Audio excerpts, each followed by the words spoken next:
people turn when they have lost everything? When a cruel catastrophe has taken everything they loved and cared about in life? Where do they turn when they're in despair? O&A Party Rock!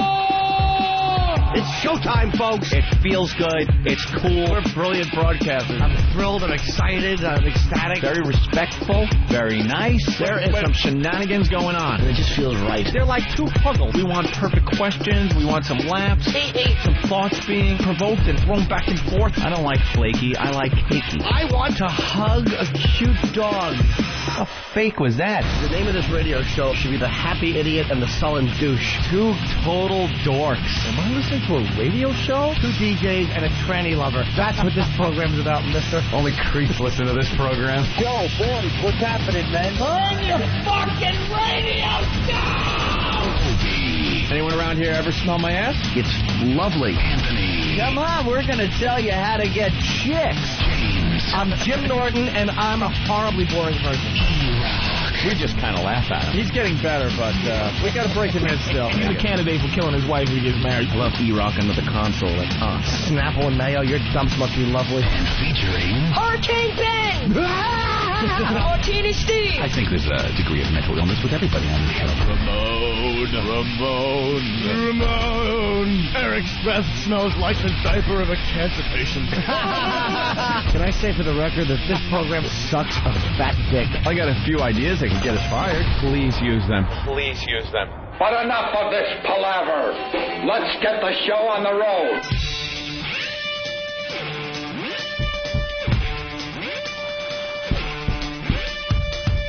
Bop, bop, bop.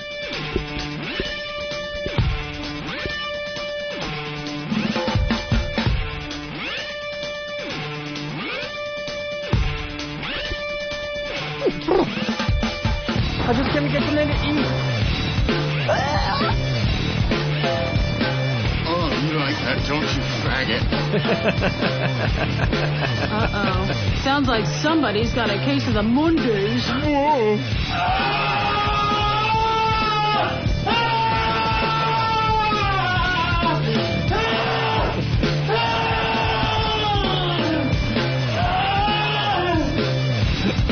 Don't tell me you know that sound, Jimmy. You know what that is, Jimmy? Jimmy looked up in the air like, wait, I've heard that before. I think I know that sound. If it's familiar to you, I hope it's not a sound you heard behind you. Is it a movie or no? Yes, it's a movie. Yeah. Do it again? How about going on Mike, Mr. fucking Los Angeles?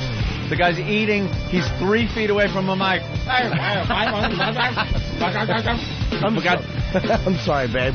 You forgot how to do radio? He's used to people following around with a boom mic. Yeah, right. Is that how we're going to have to do the show? We're going to have to give Travis a boom mic to follow Jimmy around now. He's a diva. He doesn't want to talk into a microphone. L.A. diva. This thing kind of messes my hair up, too. Yes, you know. that Hollywood look. What is that from? That's really familiar. Is it? I think I'm thinking of another yell.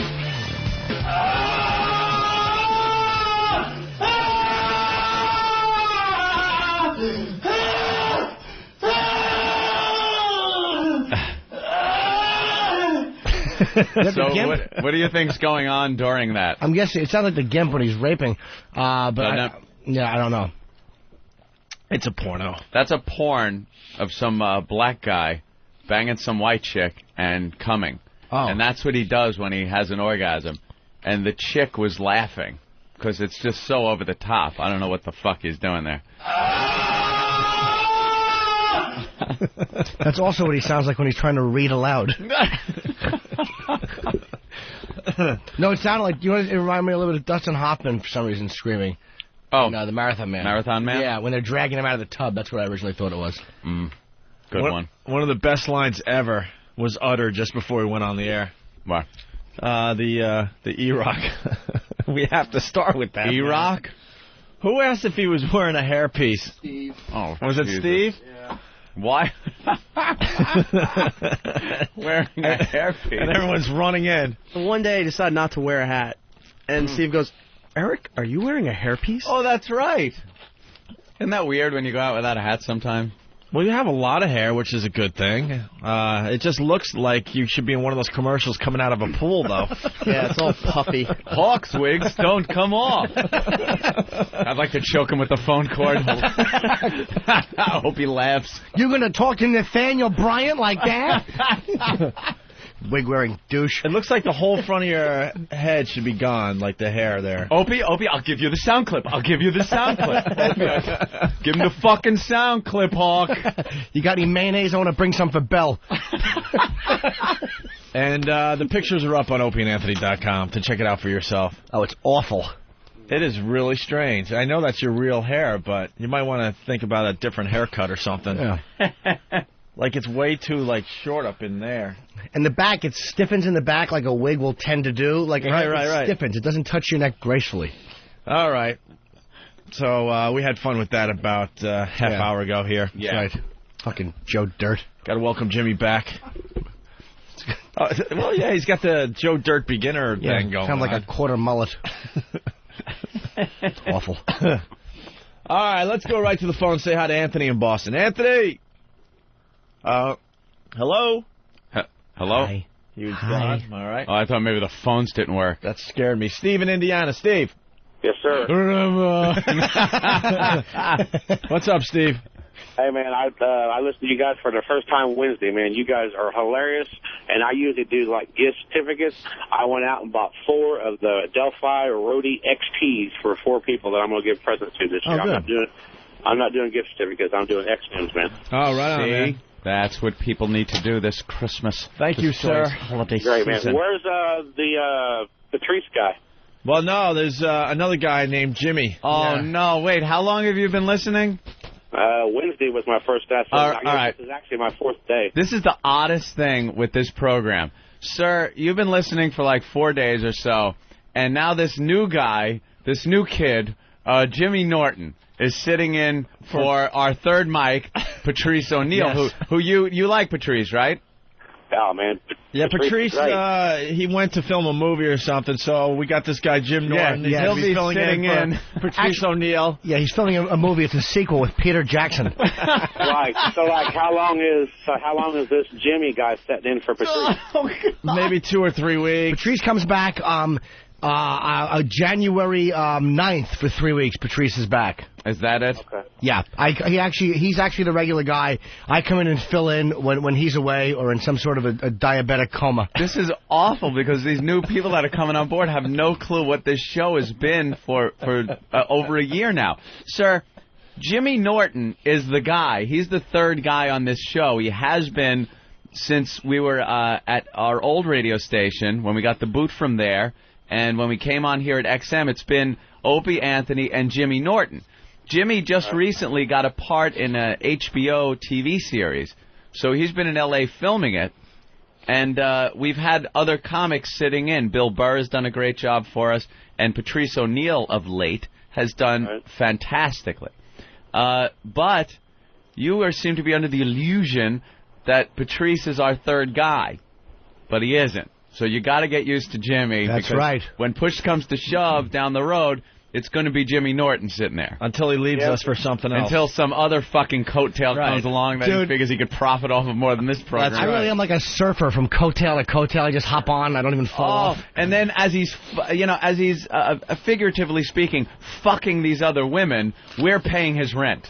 Which is just great. It is nice of you. But I always come back with my mouth at the ready. Yes. I never turn you down. Jim, you got big shoes to fill, man. All right, Steve. Thanks. Steve in Indiana, everyone. Let's say hi to John in New York. John, what's up? Hey, boys. Hey, John. Lil Connor, what's up, buddy? Welcome back. Oh, thank you, fella.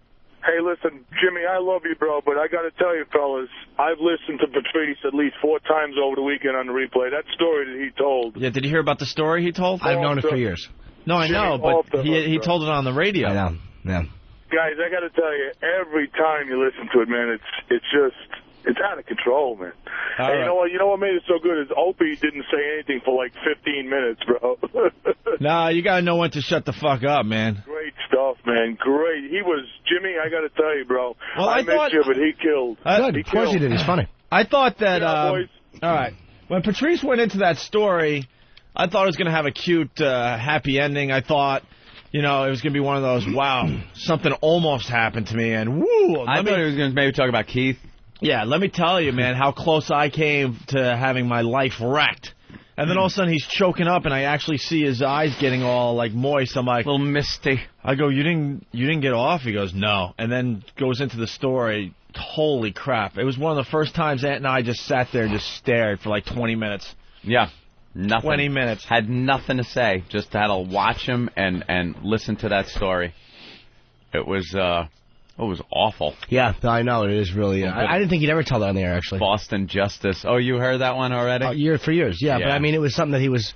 I don't know if he was consciously, like... He never said, don't tell people. I just, I'd never tell people.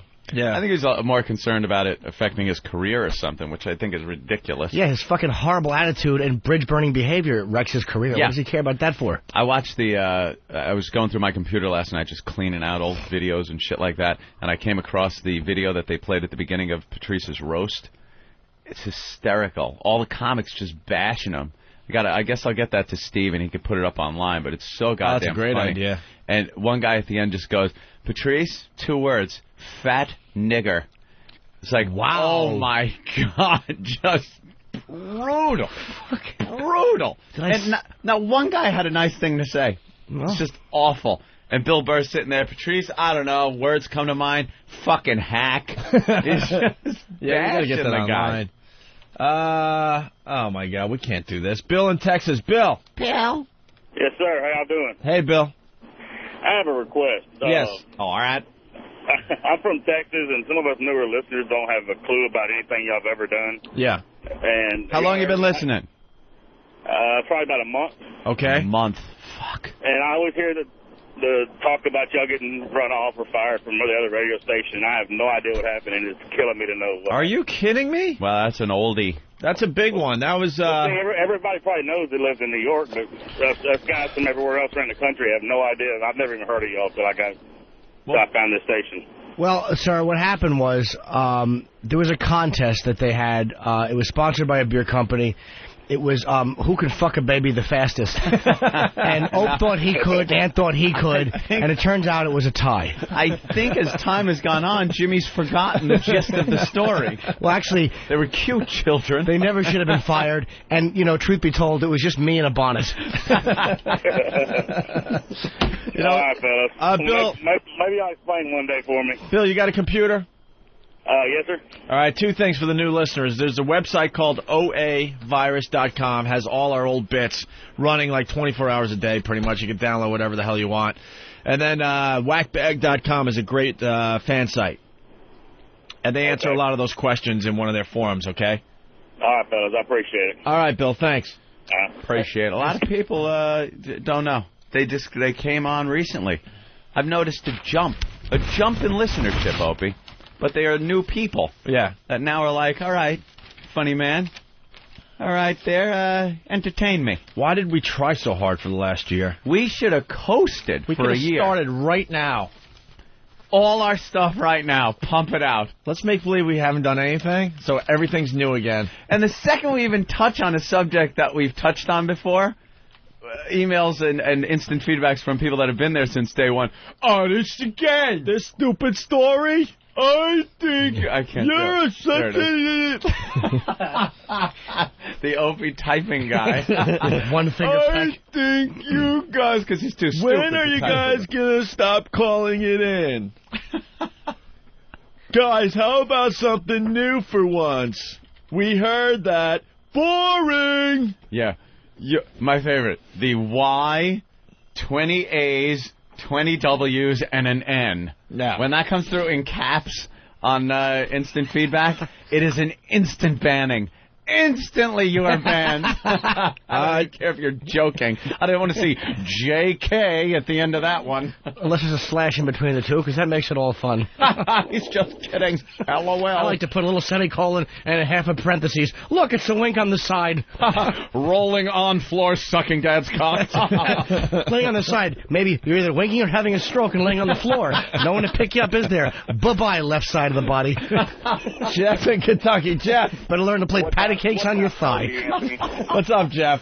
Hey, hey, Jimmy, I tell you what, welcome back, birthday boy. And I just want to tell you, I don't care what anybody says, nobody will be able to fill your shoes. Nobody does. Nobody will. Well, thanks, mister. But I heard Patrice was great. I didn't hear the show, but it was great. Patrice, fantastic. All right. Yeah, Patrice did great for us in your absence. A lot of people welcoming you back, Jimmy. Thank you. You know what it is? It's a different head for the show. Yes. It's like it's a different attitude. It's the same show, but we take different directions with other people. That's kind of odd. You know, it really is weird. You sit there. It's the show like we've been used to it for years and everything. AIDS, The Shining, repeat. Child abuse. Patrice comes on. It's black issues and women stink on ice. Yeah. And Bill Burr comes in, and I got to bite my tongue not to say anything about black people. For some reason, the palest white guy ever is the one that gets the most offended by any type of racial humor. Does he really? Yeah. I've noticed that, too, yeah. I think it's because he likes to date black women. Yes. So, like, that kind of filters in. When Patrice is here, it's motherfucking nigga this, motherfucking nigga that. Right. What about Voss when he's filling in? Well, those are the days where the listeners call up and go, why are you phoning it in today? It's Those are the days where I want to call Ben and go, Ben, I'm sick today. I can't make it in. The Voss. Oh, wait, are you talking Voss and Bonnie? I have nothing against Bonnie, but it hasn't just been Voss. It's the Voss and Bonnie show in a long time. Now it's Bonnie's great. She's very funny, and I love when she smashes Voss right in the face. It's hysterical. But Voss is so pussy-whipped now, he cannot go even on radio shows without Bonnie with him anymore. Having a wife who's your best friend is great, but Voss has given up his identity as just a nobody on his own. Yeah. Now he's just a nobody with a funny wife. Rich McFarlane. Yep. That's it. Everyone jokes about it, but let's go to Fatty. Fatty. Oh, what's up, boys? What's up, Fatty? Hi, Fatty. Happy birthday, Jimmy. Welcome back. Thank you very much. It is my birthday, and I appreciate you remembering. No problem. Hey, guys, what'd you think of the rally on Friday? We had a fucking awesome time. I got to tell you, we had so much fun on Friday. I was exhausted from Friday's show. You guys really came through big time. I want to thank the O&A Army and all the pests out there. Not only did they show up in numbers on a very cold and rainy morning. Yes. They did a great job. They behaved themselves. They were smart. Yeah. They were clever. They got the word out. I couldn't be prouder of the display that we had on Friday, I got to tell you. I really was scared going into it. I thought, you guys were going to fuck it up. I thought the pests were going to fuck it up with the O&A Army and something stupid was going to happen. But I'm starting to realize that these guys are a lot smarter than I gave them credit for. Well, some of them did a fabulous job. He was awesome. No, I think they all behaved. I mean, we could joke about it, but I really think they did a great job on Friday. And if you look at the pictures and the videos on our website, I mean, it's unbelievable. We were all over the place on Friday. Mm-hmm. And who was so pissed off? Of course he was. When that bus made the turn. Did you guys check that out or what? From 57th. We checked out everything, buddy. Down Broadway, it was just a line of the yellow and black O&A signs. He's waving. But it was all just O&A people. Was he on a bus, like an outdoor bus? Or one of those big double-decker without the top bus taking him down. And he turns that corner, and it's nothing but a sea of O&A guys with the signs and everything. Yeah. And he's waving, but, you just know he was pissed off. Yeah. I saw photos. It's nice to see we have some power behind this show. Because the one thing with the old show on commercial radio when we got fucked, we had a huge audience, but we didn't have anything organized behind the scenes, and I think in the end that really messed us up too, We got to show these people we have power. We got to show the corporate sponsors we have power. We got to show the company we have power. We got to show our enemies we have power. Then we get the women. We have to, though. Because that's what shuts down radio shows all the time is one dumb letter from one stupid group. Well, it's time that we show that we're a group and we're powerful as well, instead of just doing a silly radio show. I understand that. I'm sorry, but there's a letter came in this morning about Eric from the organization of people who can spot wigs from across the street. Dude, there is something going on. I swear to God, it looks like the front of your head is snapped on. Your fucking perforated hairdo is really bugging everybody. It really is bothering us all. Old cardboard hair. Can we shave your head today? Sure, go ahead. Sure, go ahead. All right, Why get the clippers. Would you do that? Yeah, why would you do that? Can we buzz it? Let's go to Big Ass Member. Bam, what's up? Hey, how you doing? I'm so sick from last week. We had so much fun that I can barely talk anymore.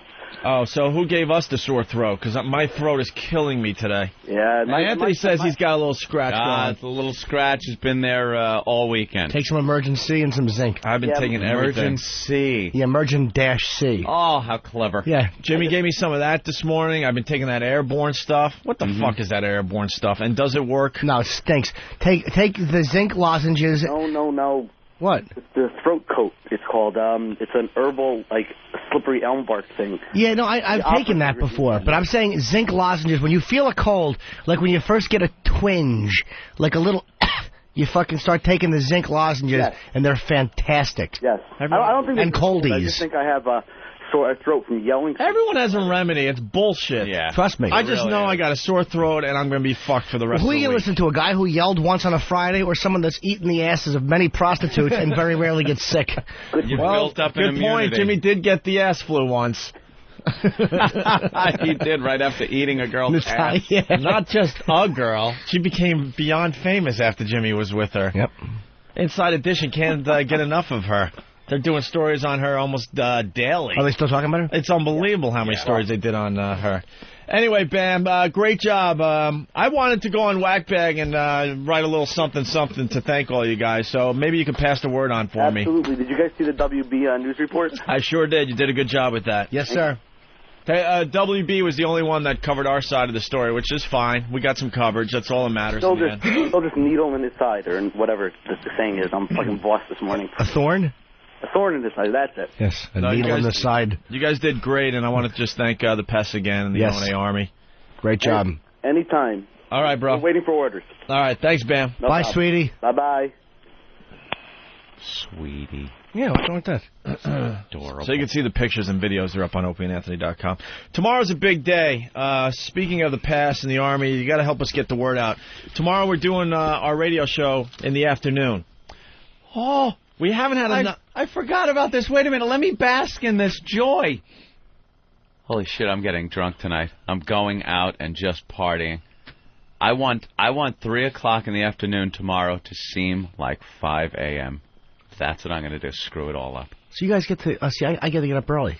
For what? For what? My Will Ferrell movie audition.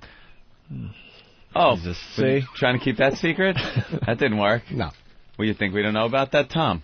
What? I got to tell you about every audition? I turned them down. You have an audition tomorrow for that? Yeah. I got to go today to see the Bob Krakauer acting coach so I can fucking learn instead of doing it with my eyes wide open again. So that'll be another month or two we lose you. Hey, Will, how are you? What's the premise of this movie? It's about ice skaters, and I play a gay stalker, a guy who I only have like one scene, but it's a guy who like really has like a crush on. I think it's Will Ferrell's character. Yeah. And I kind of creep out. Of course you do. Well, you don't even need to. Isn't that what you do in every role you play? All right, we need a creepy guy. Yeah, but they actually said in auditions, Jim Norton type. Why are you auditioning? You should just get the role. I don't know if I can play this one. I'll try. Really? Yeah. All right, but tomorrow morning. Good luck to you. Yeah, good luck to you. Here's the deal: homeless shopping 6 months spree. we don't see him. Homeless shopping spree goes down tomorrow. We haven't had a lot of time to promote this thing. It's going to be at the Palisades Center Mall in West Nyack, New York. We're encouraging the Army to show up, the pass, wear your T-shirts and all that, because we want to get the XM word out to that mall, because there's going to be a lot of people shopping. I've heard one really, really good thing about this mall. I've heard a lot of good things, but one really, really good thing. It's a big mall, and they have rides. They have like a little Ferris wheel, merry-go-round and all that fun shit for our homeless guys. The pictures will be great. Golden Buns, I want to ride on the merry-go-round. Maybe they I want to sing on the stage. Fucking disgusting ass jerk off. Please stand in line for a Santa picture. Please. Oh, yeah. We got to have that. Dirty animals. Sits on Santa's lap, leaves a big brown stain on Santa's red pants. Disgusting. We love the homeless shopping spree. You got to see some of the guys that are going on this one, Jimmy. We met a guy called Half a Hulk Face. Oh, Did you God, Jimmy doesn't know half a Hulk face. You don't know half the shit that has happened the last couple of weeks. Pull up a picture, Hawk. Pull up a picture of half a Hulk face. He's going to be right. doing the homeless shopping spree tomorrow. All right. Then we got this really horny, perverted Colombian guy. Yeah. He's been arrested numerous times for jerking off in front of women. He goes out, he gets behind like a corner. Look, we give you half a Hulk face. Half Jimmy. a Hulk face. Ew. It's as if, and that isn't even the side where you can see his ear, which is drooping down to his neck. Show him the ear. It looks like he got half angry, and like it just stopped. Like his ear. Oh my God! This guy's a classic. Ear. He could hear his armpit hair growing. What's wrong with him? It's a tumor. It's a tumor. I got the tumor In his face? in his face. They can't operate on on it. it. They can't operate on it. No, why? Because he has no money. And it's because If he had money, that he could look relatively normal. Because people photoshopped his good half onto his bad half, and so it would look like kind of normal. And he just looks like an average dude. He would look all right. He was, But he now was he's all half a Hulk stressed face. down. Yeah, so we call him half a Hulk face, like he's sort of agitated. Yeah. like he was trying to change his tire, like David Banner, and he bashed his knuckles, but it wasn't too bad. Yeah. He lost a couple of lug nuts, and he was like, oh, here they are. Half a Hulk face. Half a Hulk face will be at the homeless shopping spree tomorrow. He really should go to a makeup place and ask what they can do for him. Yeah. Some cover-up. Oh, just go to send him. Yes. Send him to get some Dude, blush and that's some the rouge. best. What? Send him into like the Macy's makeup thing where they put on the blush and the rouge and give him a makeover. Hey, could you do something with this? You have to back up a truck with a fucking... We'll send you to the craftsman department for a sawzall and take care of half a Leno chin. The problem is he doesn't have a sense of humor, really. No? We could do so much with him, but he's a very serious dude. Every time he laughs, his fucking eardrop's a quarter inch. Jesus, Jimmy. Old tumor cheeks. So let's get the word out. Q-tips and jabbed himself in the Adam's apple. Q-tips. Oh, only when you're here, you fuck. Why can't I speak? We've been flawless for 2 weeks. Flawless. I defy you to find a flub since Jimmy's been gone. Absolutely flawless. None of us. Anyway, homeless shopping spree tomorrow, Palisades Center Mall, West Nyack, New York. We're doing the show live tomorrow afternoon from 3 to 7 East Coast time, okay? We're going to bring a bus filled with New York City's finest homeless people to the Palisades Mall in West Nyack, and we encourage all our listeners to stop on by wearing your T-shirts and stuff and follow the homeless around as they do their shopping. Half a Hulk face. Half a Hulk face. That's right. Oh, he's a silly goose. Yeah, there was some. Is that stinky ass broad going to be there too? Oh, what's her name? Donna, the homeless whore? Homeless prostitute? She got completely naked. She sucks dick for like $5. Ooh. Yeah. Wait, Jimmy Real didn't cheap. see her either? I don't think so. She the one Bill smelled her butt? Yeah. Yeah. Fantastic. The reek coming up. And we got to get him into the clothing stores where they shed some of the jackets they're wearing to really get that fragrance going, and have them try on suit jackets. And you know what? Half a Hulk face should go and try sunglasses on. Anything that goes on his awful face. He should try shades on. Earmuffs. iPod.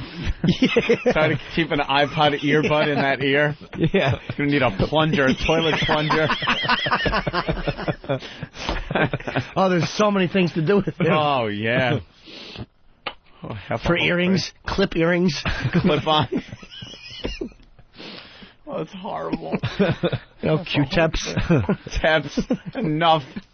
All right. Tripped up a little bit. That's all right. Hey, you didn't hear this because you were in L.A. Rob Bartlett from Imus' show gave you a little something on the show. I didn't hear it, but I saw the photo of him wearing an Eat a Bullet shirt, which was just fucking great. And he had this to say.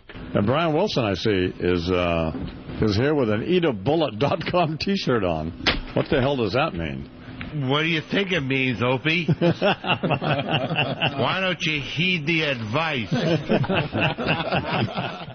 Wow. You know how great that is? Oh, I think he describes it. This next clip's long. We'll just play a part of it because just a part about you, Jimmy. Thank you. And as I mentioned, Brian Wilson is here and wearing an eatabullet.com T-shirt. Where's that from? Some guys on Opie and Anthony's show, right? It's little Jimmy Norton's website, Opie. And it's his birthday.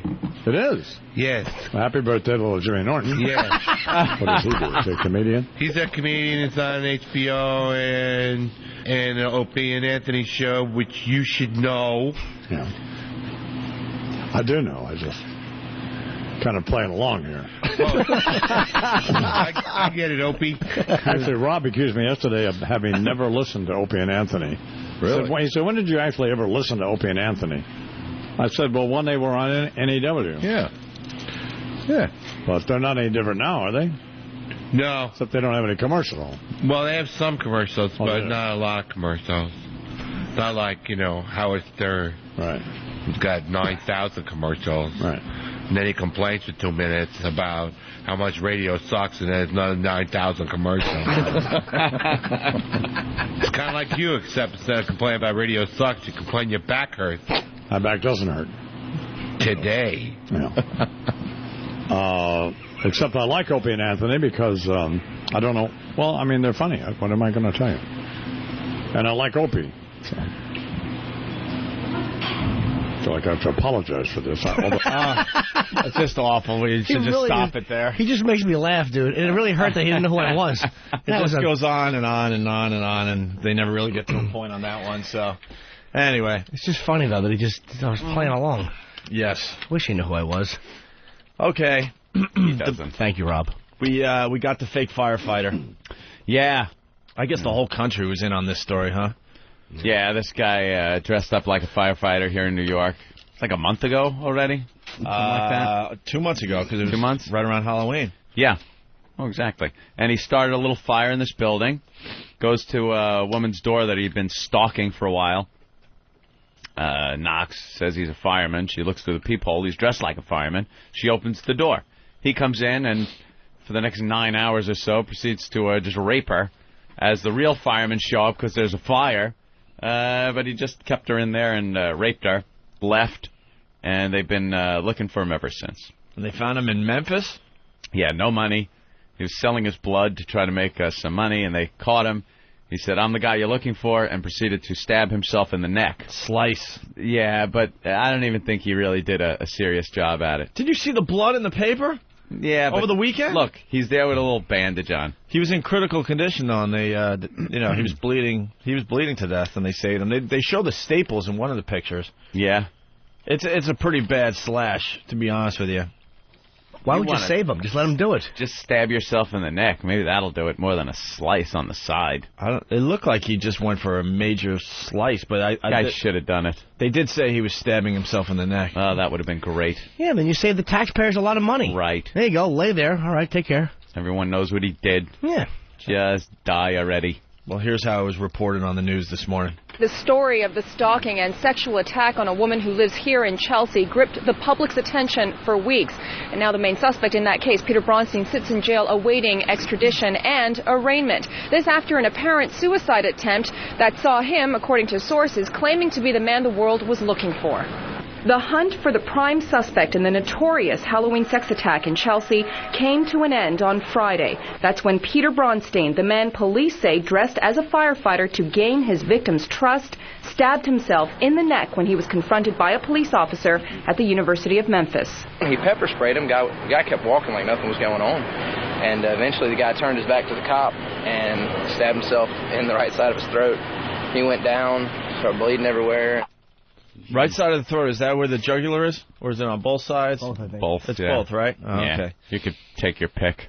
The 42-year-old former fashion writer was charged with sexual abuse, kidnapping, and robbery yesterday after recovering from the wounds of his apparent failed suicide attempt. He was transferred from a hospital to a Memphis County jail, his bond set at $1 million. Bronstein now faces extradition to New York. It's a relief that it's over.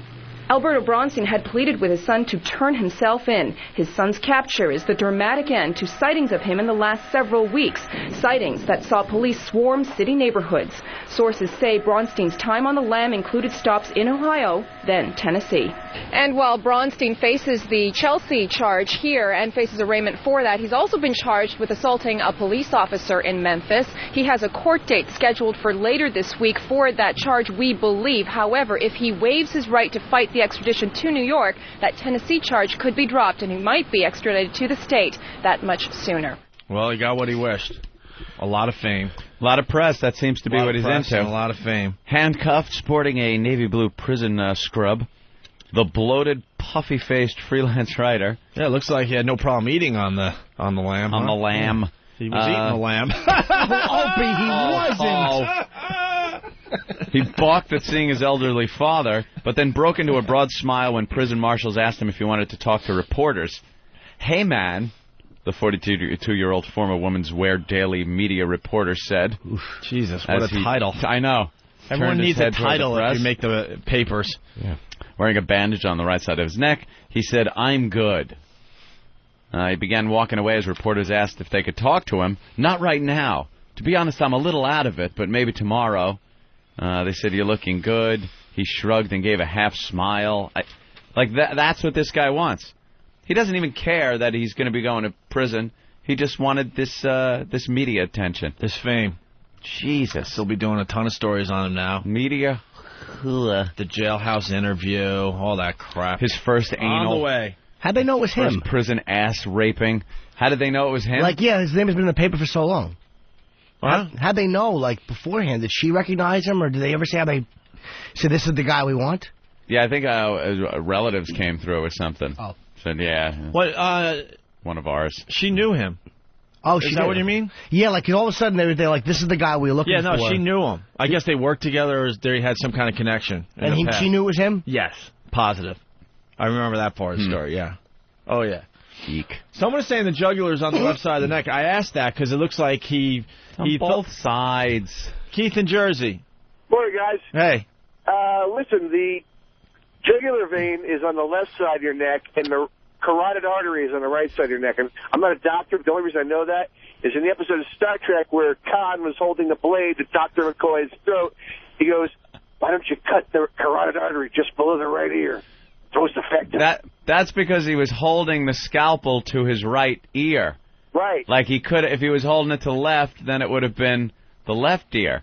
I love that Anthony knows that. Those go up both sides. We're very symmetrical inside, well, except for a few things like a stupid appendix. One to the brain, one's from liver. From the heart. All right. Thank you. I don't know who's right.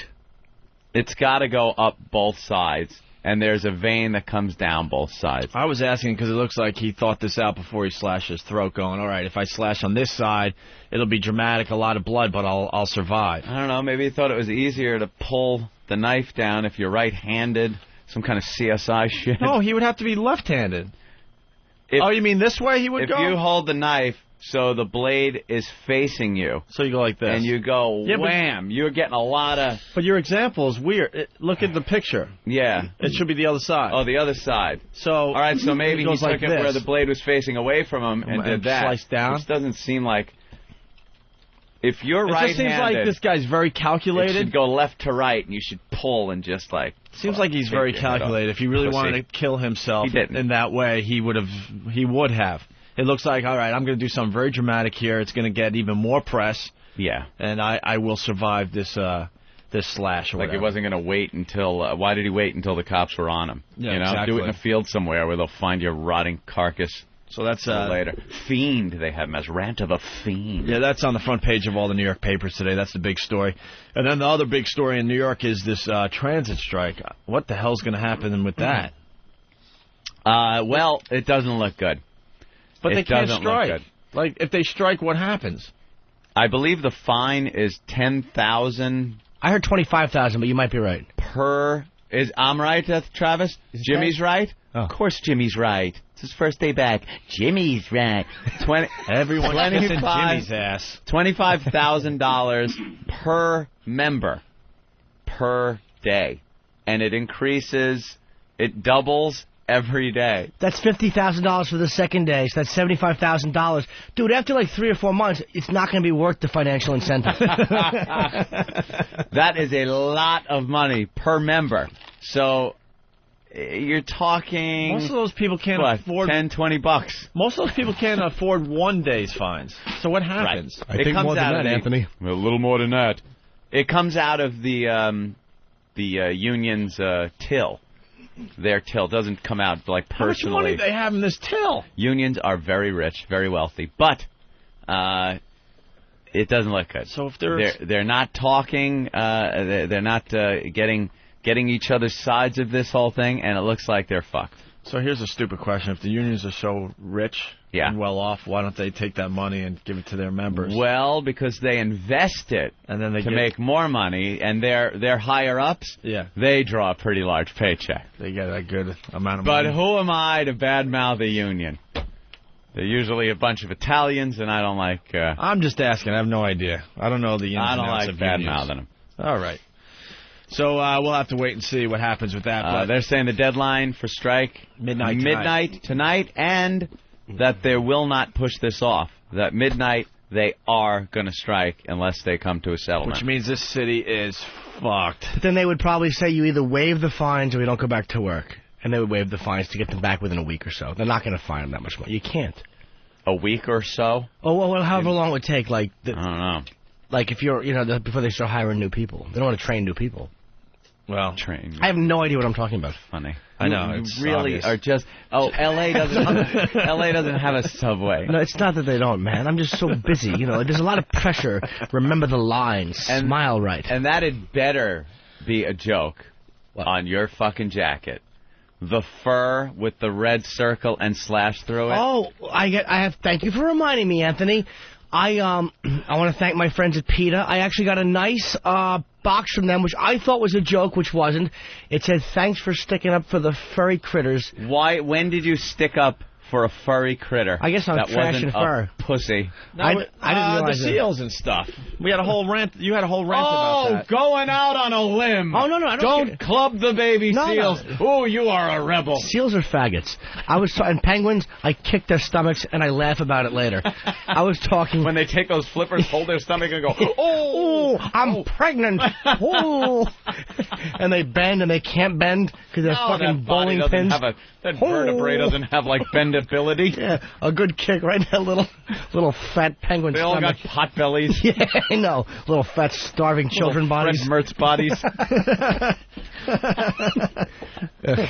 I forgot what it was, but you were sticking up for... There's an article in the New York Post by some woman who was just talking about how she likes fur because it's glamorous. Oh, yeah, that's and right. I really, really wanted to pull a cape for you. I wanted to bite her face and laugh. And she just made me so angry. So I just talked about how much I hated her guts. And Peter sent me this stuff. And I have enough buttons for all the guys.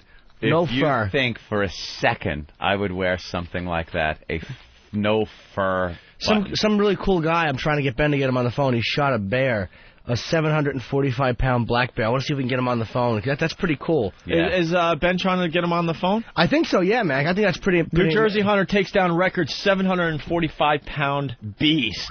He grins and bears it. See how funny the paper can be if you give him a chance? Unbelievable. What was he using? Does it say? Bow? Pistol? Rifle? What did he have? I don't know if it meant... Hold on. I saw some guy in a magazine downed a huge bear with his pistol. Really? That's some balls, man. Who bagged the biggest black bear in state history, brought him down with one shot, and then spent hours hauling the 745-pound beast out of the woods. He shot him in a project in Newark, though, which was the, no? And then he spent hours dragging it out. Hours dragging it out? Can you imagine? You drag it a half a foot, rest, half a foot, rest, half a foot, rest, repeat, repeat, repeat.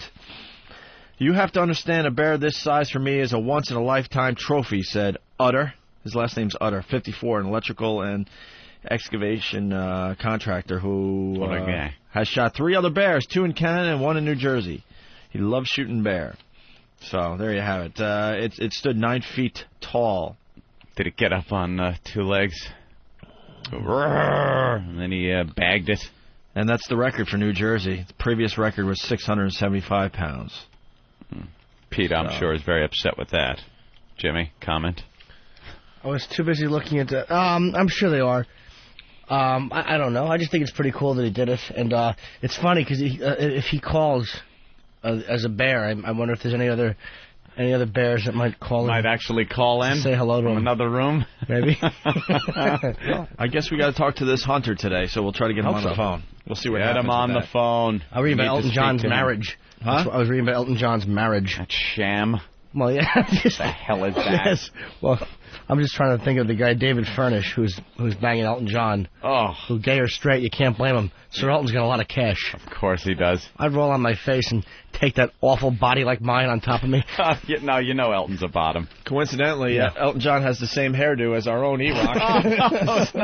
As well as the same sexual lifestyle. Faggot. Here comes the Photoshop. You really do have the same hair as Elton John there, E-Rock. That's right. And everyone knows Elton's is as fake as it comes. You really do have an Elton John do, stupid. I should move to Windsor and blow someone. You're right. Sir Elton probably has those little fat feet back, while fucking David Furnish has to close his eyes and pretend it's anyone but Elton. Give us a rendition of Candle in the Wind, will you? Candle in the Wind. All right. Well, I wanted to hear some of that. It was about... Seems to me you live your life with a dick right up your ass.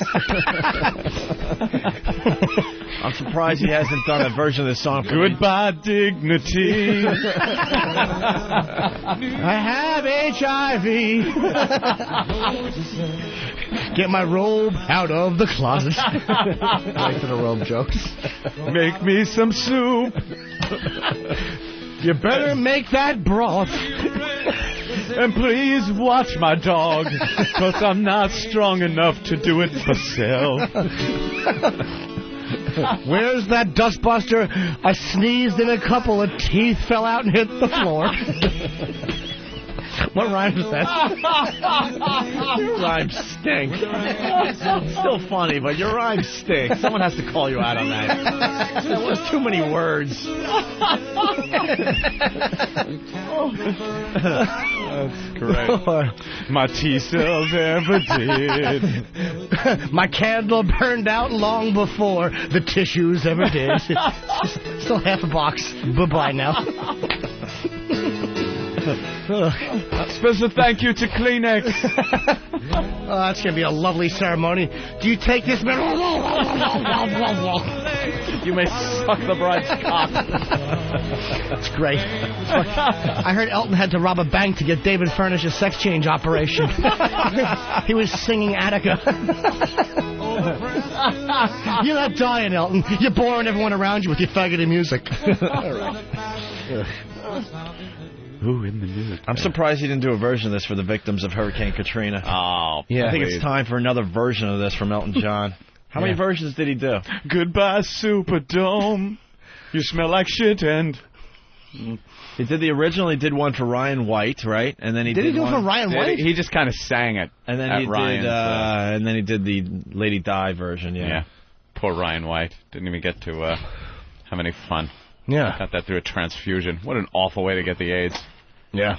Well, what do you think? Getting a dick in the ass is better? Stupid. If it's something you enjoy. Yeah, really. Is there a good way to get it? Gee, sorry, I didn't have the luxury of having his feet behind his ears and another man. I got it drinking a tasty vanilla malt. It is usually a bad thing. Okay, you're right. Yeah, I prefer it actually over a transfusion, as opposed to you, who's upset that he missed all the joy of having another man's cock slam into him while they maintain eye contact, neither one having shaven in a few days.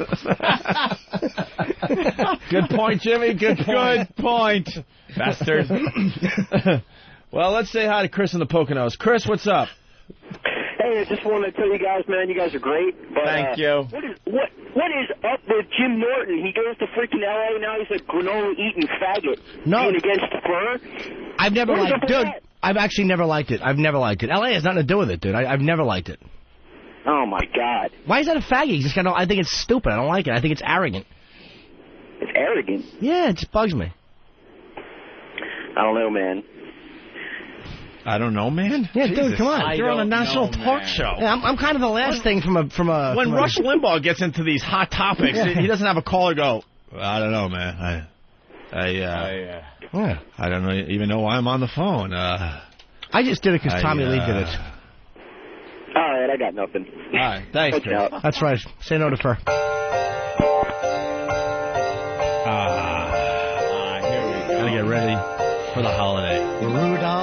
red-nosed reindeer had a very shiny nose. And if you ever saw it, you would even say it glowed. All of the other reindeer used to laugh and call him names. Names? They never let poor Rudolph join in any reindeer games. Then one foggy Christmas Eve, Santa came to say, who's buying this shit? Rudolph. With your Regis, with your prostate so bright, won't you kill yourself tonight? Then how the reindeer loved then how the reindeer, I jazzed it up a bit. Rudolph the red-nosed reindeer. It hurts for me to take a pee. The prostate, I think, there. Oh, yeah, let's swing now. He wanted to be Perry Como so bad. Horrid. Terrible. Now it's like, you know, some poor black guy sitting there going, I got to play for this motherfucker. Yeah. A trumpet. This is great stuff. Everyone should play this for their family get-togethers and holidays. And he's probably really racist, but doesn't mean to. Slow it down a bit, boy. Come on. One foggy. You're fucking it up now. The Trumpster came to say, Rudolph, I've been on a worldwide search, and I hear your qualifications are just right to guide my sleigh tonight. Then how the reindeer loved him. Stop it. As they shouted out with glee. Rudolph the red-nosed My friend the Trumpster, I hope you contract HIV. Rudolph, what you doing out there? Rudolph, come on in here. Meet everybody. How does that nose Rudolph, work? there's Kelly. I know nothing Look at about Gilman, electronics. Rudolph. What a night you're going to have. We're pulling for you. Rudolph, you'll go down in history. Hey, Rudolph, check it out. The New York Yankees are here. There's A-Rod, and there's Zeta, and look at Chef. Zeta? You'll go down in You know how to talk. Rudolph, the big Giambi. And there's Bernie. And what about Matsui? Belly to belly. And a bright nose to bright nose. And Jorge, Feliz Navidad to you and Mariano. What the fuck does this have to do with Christmas? Yeah. I want to be able to New York it up. How could I New York this song? What do you think? Rudolph, you're hired. Blitzen, you're fired. Oh, my God. That is so bad. It's pretty funny. And shut up. It is not. You don't think it is. You're joking. But he did the Yankee thing at the end, but he forgot, like, Rudolph, if you want, I can't do him. I wish I could do him like you, but I'll pretend. If you want to get there successfully, don't fly the sleigh like Thurman Munson. Tell Santa not to drive you like Billy Martin.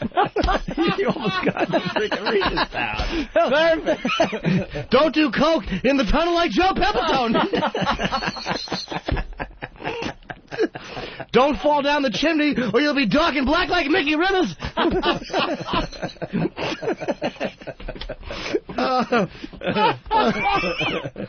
It must be cold out. Santa's shaking like Lou Gehrig.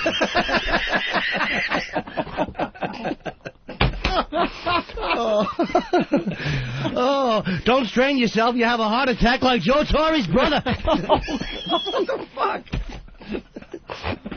Stop smoking those cigarettes. You don't want a big hole in your throat like the Bambino.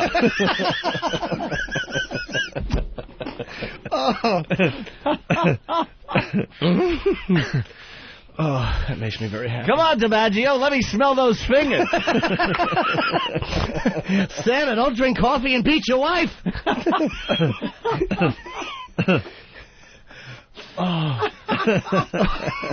Oh, quick, more naughty Yankees, please. Naughty, those naughty Yankees over the years. Oh, there you go. Shit. Good one. Mm-hmm. Yeah, well, he had a good crack reference. I don't. All right. That's a good place A to start. strawberry. Yeah. Well, we should play. Santa, don't do it, Daryl. We should play bad Christmas songs today on the show. Well, that was one right there. I thought it was funny at the end, though. No, you didn't. Shut up. But no, he's like, you're hired, you're fired. It was like kind of like Trump does. It was kind of cool. The Trumpster. Yeah, good work, Regis. That won't date. All right. That won't date like in 10 years. You'll be like, oh. Dude, it's 40 minutes later. It was awful. Hey, why don't we get Mike Brady in here and talk about those kids he's got on that TV show? What the fuck are you talking about? Look, Carol O'Connor's here. Get out of his chair. Meathead, what are you doing? What's he gonna get Mike Brady to do? Then one shiny Christmas Eve, Santa fell face first into the snow. Too many words. I gotta call you out on this. Rudolph. Robert, with your nose so runny, why'd you make a man your honey?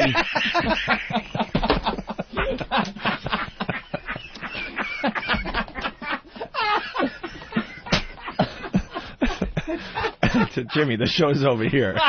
It's over here. Is this a laugh take? Jesus. Oh, my God. Why'd you make it? Well, it's not going to get better than that, so why don't we go to break with Dennis Leary's thoughts on Christmas, and we'll continue with the Opie and Anthony program. Merry Christmas. Tonight we celebrate the birth of the baby Jesus, whose mom, Mary, just happens to have been a virgin. Even apparently after she gave birth to Jesus. At least that's what the Catholic Church would have you believe. You know, Tom Cruise takes a lot of shit for belonging to a religion, Scientology, that believes aliens came to this planet 75 million years ago. That's nothing. I was raised Catholic. We believe Mary was a virgin and that Jesus ended up walking on water, creating a bottomless jug of wine, and rising from the dead. Oh, yeah, and Tom Cruise is crazy. Yeah, okay. Listen, Christmas is built on a line of bullshit, okay? Do I believe there was a baby Jesus? You bet your ass I do. But I also believe about 9 months before he was born, somebody sure as shit banged the hell out of his mom, okay? Oh, yeah.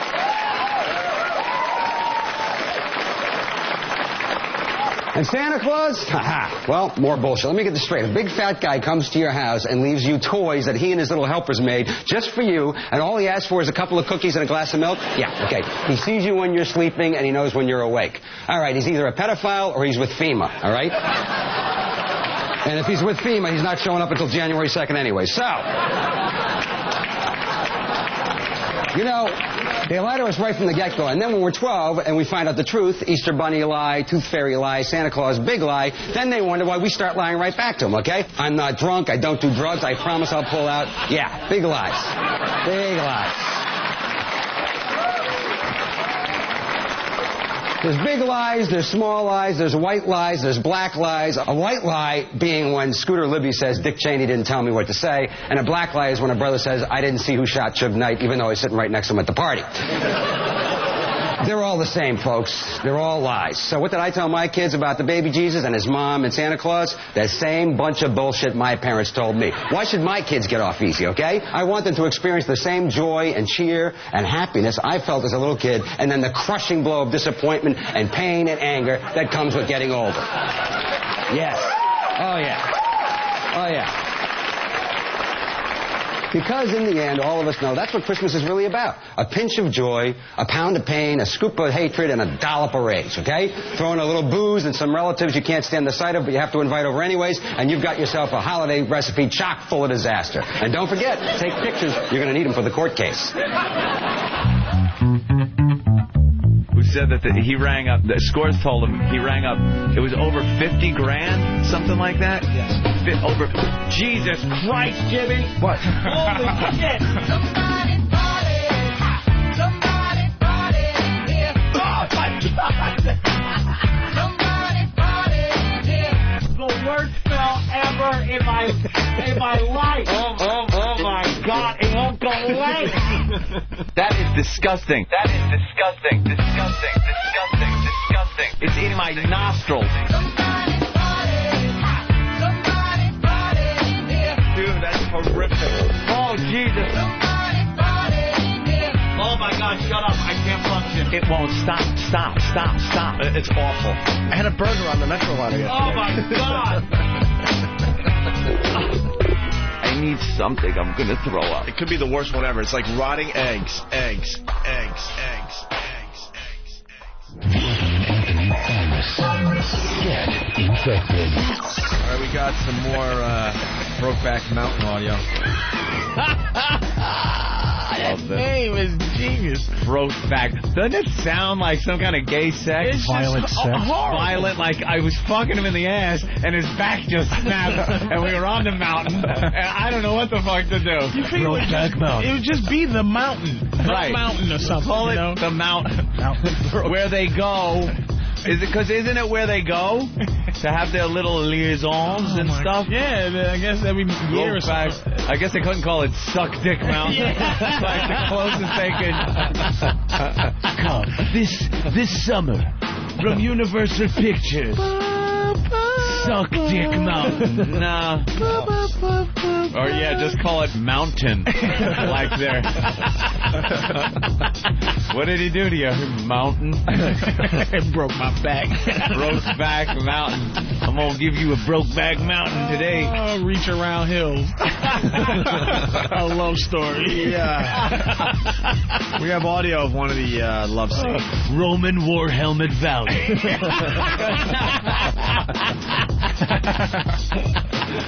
Oh my God! We have audio of one of the love scenes. Well, oh, this is just a romantic scene. Roman War Helmet Valley.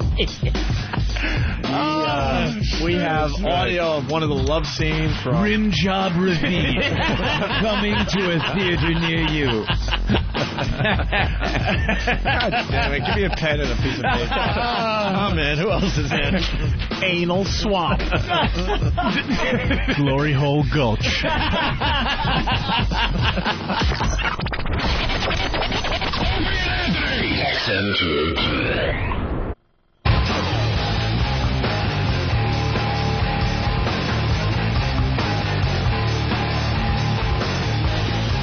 You're checking out the Opie and Anthony program on XM Satellite Radio. Don't forget, tomorrow we're doing the show a little differently. We're going to be on 3 to 7 p.m. on the East Coast.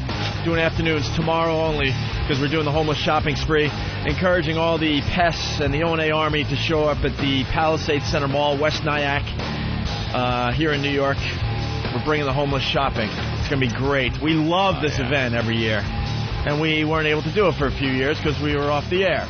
Yes, we were. So we're bringing back a lot of our classic bits. This is the first one we're finally bringing back. So hopefully we'll have a lot of support at the Palisades Center Mall in West Nyack tomorrow. Don't forget, spread the word. We'll be live tomorrow, 3 to 7 p.m. on the East Coast instead of doing mornings, okay? Right. I got to call out Krusty Jizzrag. Krusty Jizzrag from Whackback. He writes, contract HIV, and then puts a question mark and goes, look who's talking about not knowing how to talk. You would contract HIV. He might be saying the inflection. Most people would say to contract. But, I mean, I think that it's probably the same word. And I will listen back in the replay and listen how I said that. But the word itself is completely probably legit. Correct, yeah. And if you were right, are you going to ban him? I'm banning him right now. I would just for questioning you. Yeah. All right. Ban him. There you go. Bye. It's as easy as a click. That's what it should be. It's click. It's like the touch of death from the Grim Reaper. It keeps him under control. It keeps him under control out there. Yep. Keeps him under control. Banned. Krusty Jizzrag. That's not even his real name. Oh, wait a minute. No, I didn't see his very next post. What? Oh, wait, never mind. I'm a tool. You were right. Oops. But he wrote you were right in caps, and you know how I hate caps. Just banned. Still banned. It's not a matter of you were right. It's a matter of you questioned it to begin with. Exactly. You commit a murder, you apologize after. Well, the murder's still committed. Do you think I need the aggravation of reading that? No. Regardless if the second post down is then him apologizing for it, he gave me aggravation. Absolutely. Excuse me. Yes. We're doing a radio show, but it looks like they're doing their own show in the other room, and I want to know what's so fucking funny. What is going on in there? Because I know the first hour of the show had some laughs, but the first 2 minutes of this new break has no laughs, but those guys are laughing like it's the funniest shit they've ever heard, and I have a feeling that they're not listening to our show right now. No, we're listening to the show. We just found a website where you can upload photos of yourself, and they do a face recognition thing so you can see what celebrities you look like. And we put in a picture of Jim, and he looks like Emma Watson from Harry Potter. Do I? How does he look like the beautiful Emma Watson? What? I think I do. That is impossible. They have 2 eyes, each of them. I don't know. Dead ringer. I don't know what Emma Watson looks like. Emma Watson is adorable. You ever see the girl in Harry Potter? No. How can you take your eyes off him? What, the little one? She's not so little anymore. She's budding, Opie. She's got some budding. buds. I see she's more got the than buds just happening. buds. You seen recent pictures of her? Ready to go. Put her on the assembly line. Hey, can you enter Eric's hair in that match thing so we can see him and David Cassidy next to each other? A tarantula came up. You banned Jizrag, and Eric's hair just disappeared. I don't like your stiff do. A match came up. It's a divot Tiger Woods took off. Sometimes it's a curse to have too much hair. That's a prime curse of having too much hair. But it's just stiff in the front. He's got a lot of front going there. His There's bangs like are an coming awning. out. It's an awning going on. You look like Brian Seitzer, but you don't. You look just like him, but not.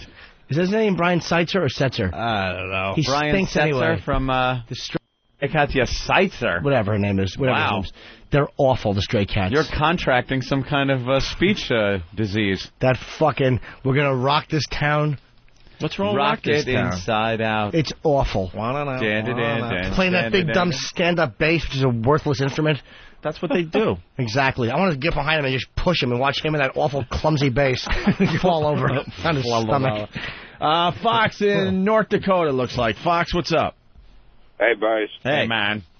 Hey, I just wanted to give you my appreciation for last week's newsreel for Friday. I had a really shitty week.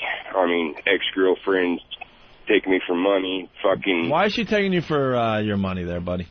Oh, dude, she's just... Some girls, I swear to God, are psycho, and just... They think that they just need money out of you left and right. Yeah. She never worked, and fucking, next thing you know, we broke up. She's saying, I owed her $8,900. Stupid. Yeah. And I'm already financially strapped as it is, and then top it all off, my mother tells me her cancer came back last Wednesday. And so, That's terrific. That's terrific. I'm sorry to hear that, Fox. It sucked. What And then kind of... I bought... Do what? What kind of cancer is it, dude? I can't remember the name, but it was one of those rare forms, and 1 out of 2 million people get. Well, does it look like she's going to be okay, or is it not looking good? She looks like living hell, basically.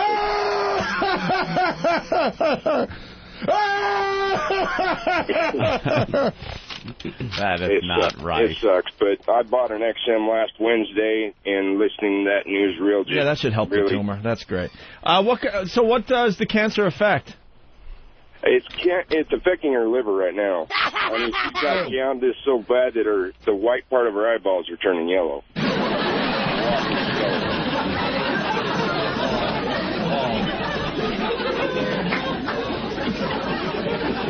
It's just a pain in the ass to see all that shit. It's not a tumor. But at least she's got the XM, so that should help the situation. Cool. Yeah. Oh, yeah. But listening to that newsreel last week just really enlightened my week. So What the hell's a newsreel? So the XM... Is this 1953? Who's going to get it next?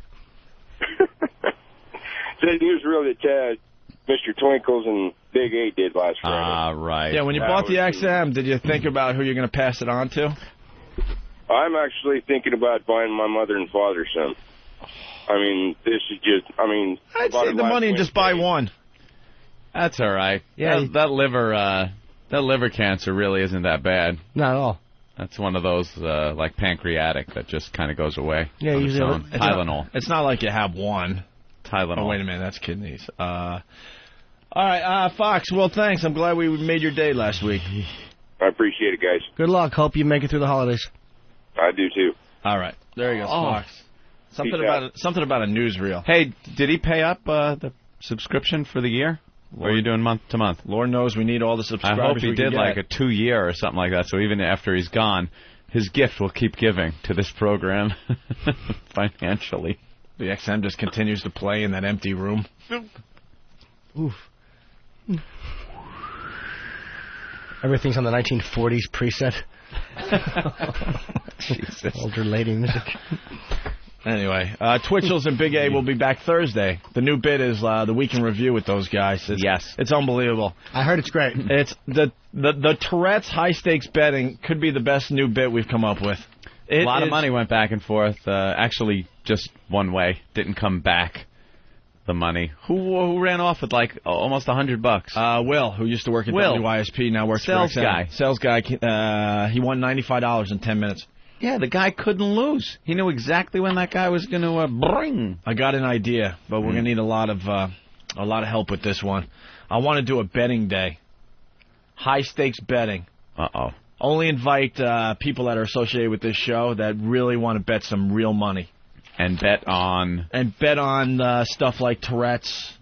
This is where we need everyone's help. We need actual things to bet on. Yeah. Like, what could Stalker Patty do, let's say, where we could all bet on? Like, jump out the window? No, exactly. But really quick, let's say with Stalker Patty, it's dumb, but how many push-ups can she do? Something like that. But stuff like that, where you know the characters of the show, we have them do stuff, and we have high-stakes betting in studio all morning long.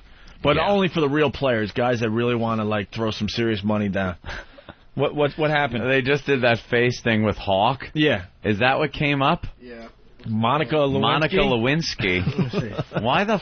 No, that was behaviorally. I don't understand. What's the criteria? This website stinks. The worst. Can they put it next to yours? It's all random. Oh, my God. But you know what? If you really look close, Jimmy does look like Emma Watson. He does not. I do. Then do who are you in that picture with? And why are they so far apart in the fucking screen? Can they put them closer together? No. Look how far apart they are. The website stinks. What a dumb idea. It really is annoying. Is he coming in today? Yes. Is that what I hear? Yeah, he's coming in today. Hey, wait, I got to get Travis to put my picture blown up so I can get it signed. Oh, for Pete's sake. Enough. All right, we'll get that signed for you. Pictures. No, we had Disturbed in here, and I knew you'd just be hemorrhaging, knowing that you weren't here and couldn't get a picture with him. Well, no, I have a picture with Isaac Hayes, but I was on the lot, you know. The lot, and yes. he was doing a Super Bowl commercial in the next studio, in the next, soundstage. And you're allowed to go walk around at will? Well, you in can. The studio? Well, they don't stop you and go, sir, where are you going? Well, you don't belong here? I got my own parking spot. So I wound up. We actually had one of the PAs. You're such a dick. Take me to that building. We got him. We couldn't meet him because he was filming. Person with AIDS? Yes. Or pretty ass. So we left the thing on his bus. The guy put on his bus for him to sign the picture of us, and it never came back. So they said he never got it. So I just want to ask the Duke of New York. He's a number one. To go sign the. What's he working on these days? I don't even know. They're doing a sequel to Escape from New York. Stop it. Yes. We got it. All right, Daily News. It's that time of year. They're all doing their top 10 lists. And the Daily News did their top 10 favorite movies of the year. Favorite movies. And the worst movies of the year. Want to guess on some of the worst movies of the year, Anthony? Worst movies of this very year. I Heart Huckabees. I Heart Huckabees. Was that this If year? I see that on demand one more time, I'm going to need a new television. Even just the name. That's an old movie, annoys isn't it? the piss out of me. Did that come out this year? I don't know. Actually, I hear that movie's not bad. It's like, I Love New York and stuff like that, and they put the I and then the heart New York, and it's always said, no one says I heart New York. It's always I love the.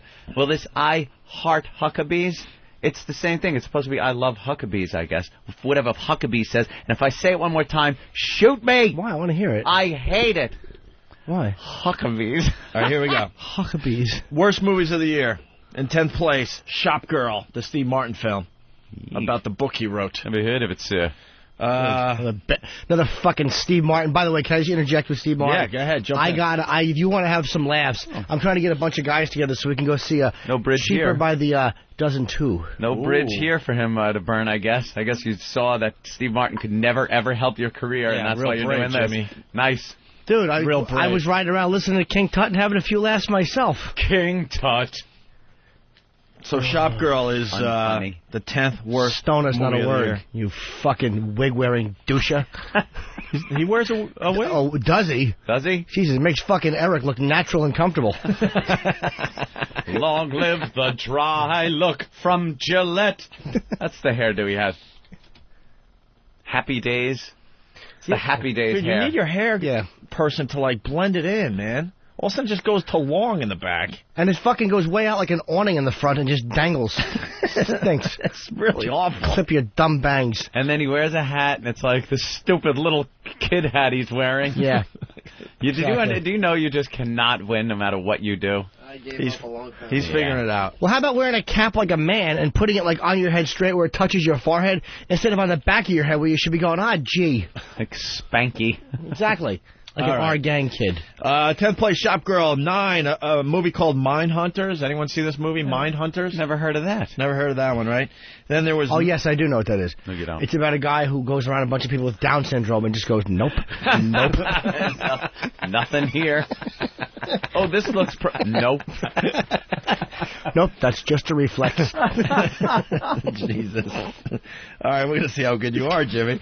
Top 10 worst movies of the year. How about Man of the House? Who saw Man of the House? Who is in that? Man of the House. We're just great at pop culture. Wait, Man of the House. Wasn't that... Oh, no, it was someone the Brady black? Bunch movie. Man of the House, anyone? Nathaniel? I believe that was Tommy Lee Jones and Cedric the Entertainer. Oh, yeah. Is that the one Yes. where he's got to protect somebody? So Like he some cheerleaders or goes something. in, moves in with the cheerleaders, and That was Man of the House? I think Must have been really funny. Or was that the Eugene Levy movie? It was Tommy Lee Jones. So Okay, just in time, Eric. You are lucky, Than. Tommy Lee Jones stars as a Texas Ranger who must protect a group of cheerleaders who have witnessed a murder.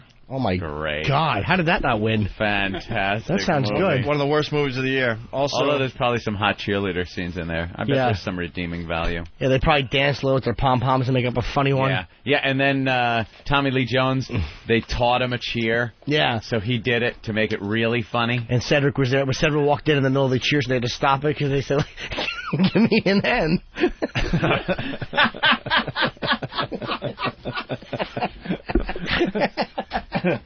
What comes next, Jimmy? What is that? I don't remember. I didn't see the cheer. Okay. I think it's after the I, they all just went, Ixnay on the cheer A. I'll have to see that now, just for that scene. All right, here we go. 7th worst movie of the year, Fantastic Four. Ooh, really? Did you see Fantastic Four? No, I didn't. But it's got that, what's her face in there? Jessica Alba. Jessica Alba. Good old and, Jessica Alba. She's scantily clad, and that's worth a couple of points there to take it off of any worst movie list. All right. Then there was Palindromes. Palindromes, yes, that was... I have no idea. No clue on Palindromes? I heard about it. I think I even saw the trailer for it. Maybe the listeners could help us out. Can't remember. Because we don't go to these bad Hawk's movies. going. Hawk's a typing fool. Palindromes.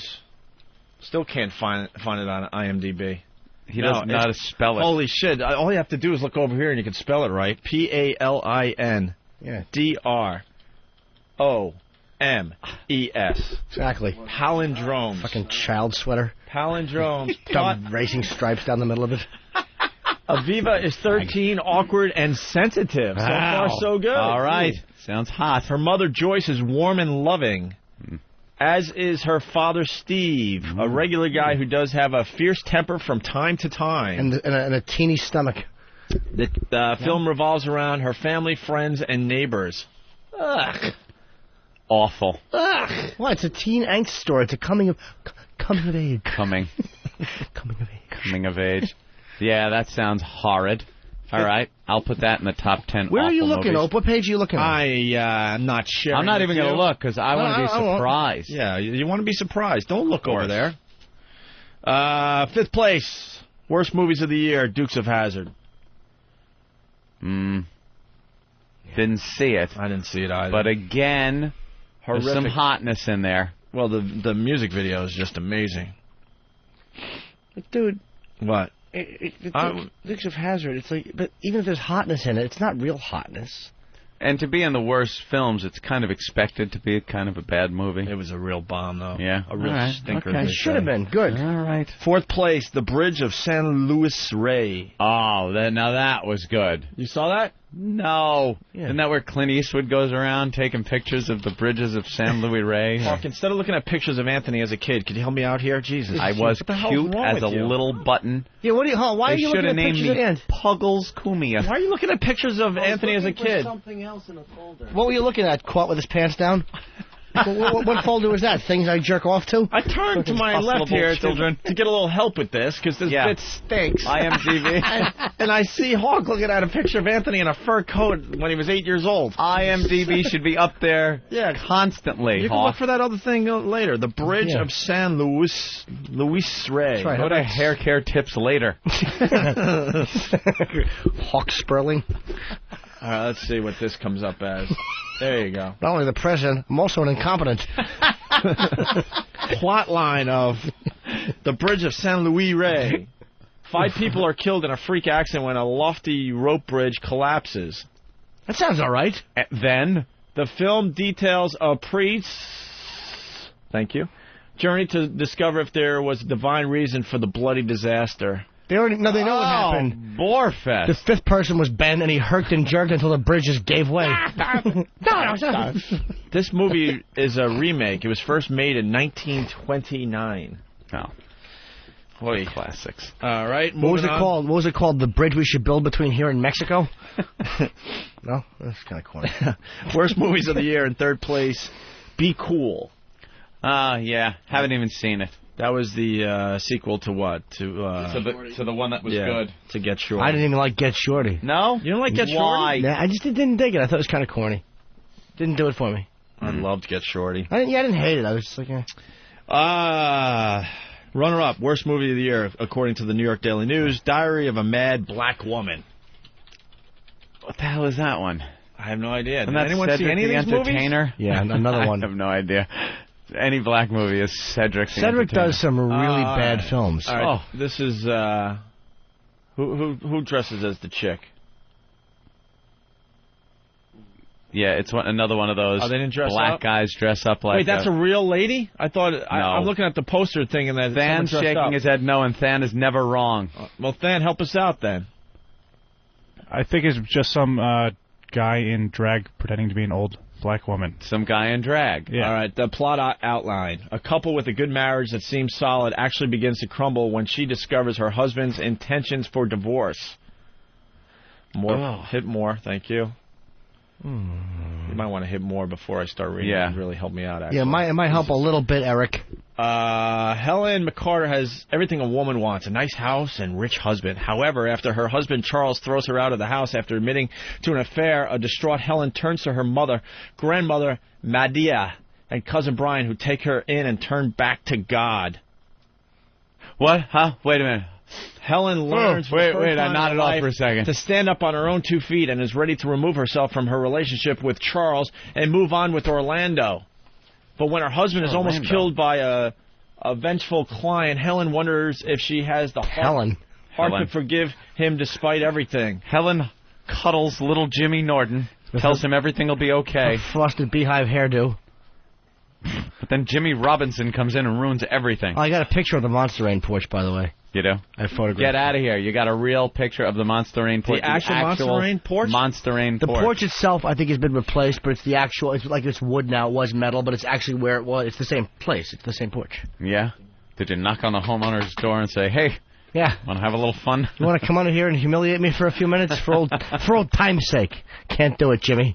You know how many people have no clue what Monster Rain is now? Fuck them. I know. Yeah. You should pay that person and take that porch away. No, it's an apartment complex. Oh, and give pieces to your fans at your shows. How funny would that be? Piece of the Monster Rain porch.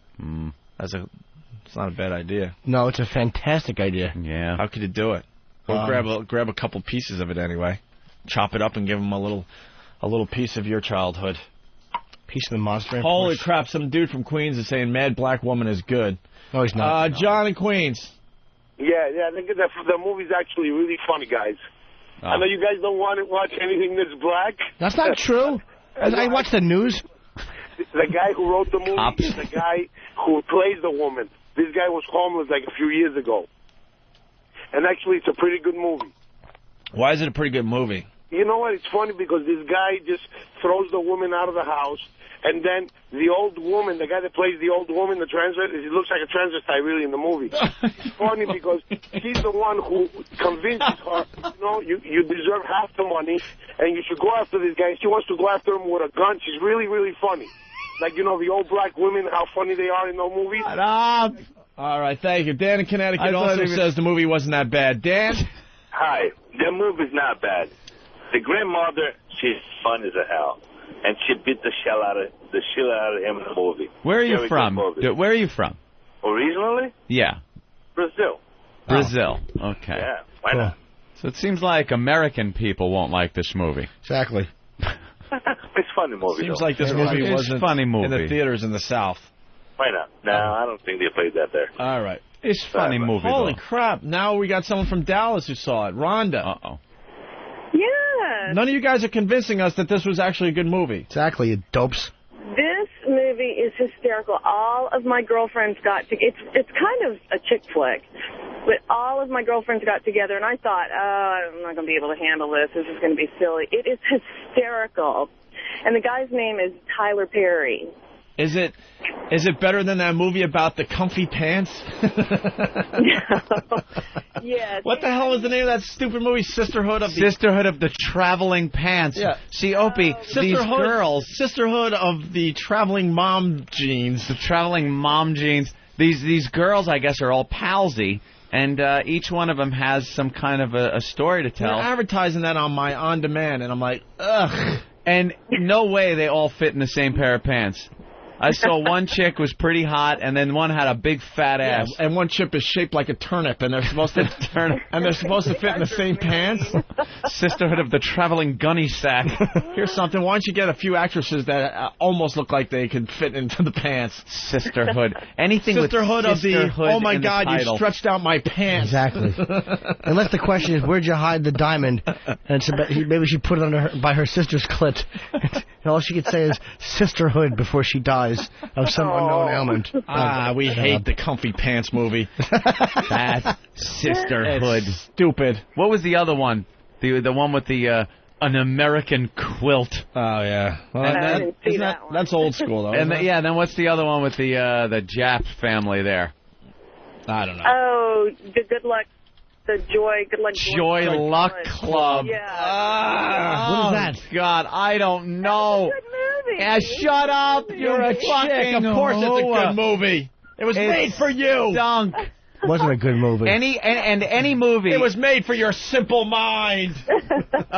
Any movie where there's a group of women hanging out by themselves in like one of their living rooms, drinking some wine, and an old 60s song comes on and they start dancing to it. Chick flicks are awful unless they end with fucking a black cock being shared by all of them. Then they're good. And the orgasmic yell that we have the sound of.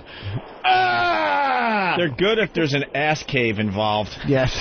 Get some gaping. Well, you guys should try. You guys at least should try and see the movie, and then tell I saw the Bridges of Madison County, lady. I'd rather watch Yours, Mine, and Ours in 3D. Let me explain something. There are plenty of movies out there where we should never have to try a movie.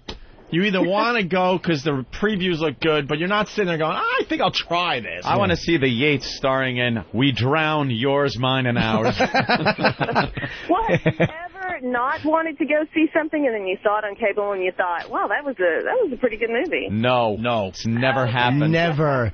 I'm not watching the Comfy Pants movie, and I'm not watching it never happened. The Mad Black Woman. You ever see movie. an ad for a trailer for a movie and go, you know something? I will never, ever see that. Yes. Ever, ever, ever.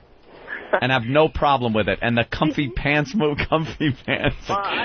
is one of those movies. The hey bitch, your bunt stretched out my pants. Did you guys see The Count of Monte Cristo? Yes, I did. Okay. Did you think that was a good movie? I thought that was a very good movie. It's only because you dress like them.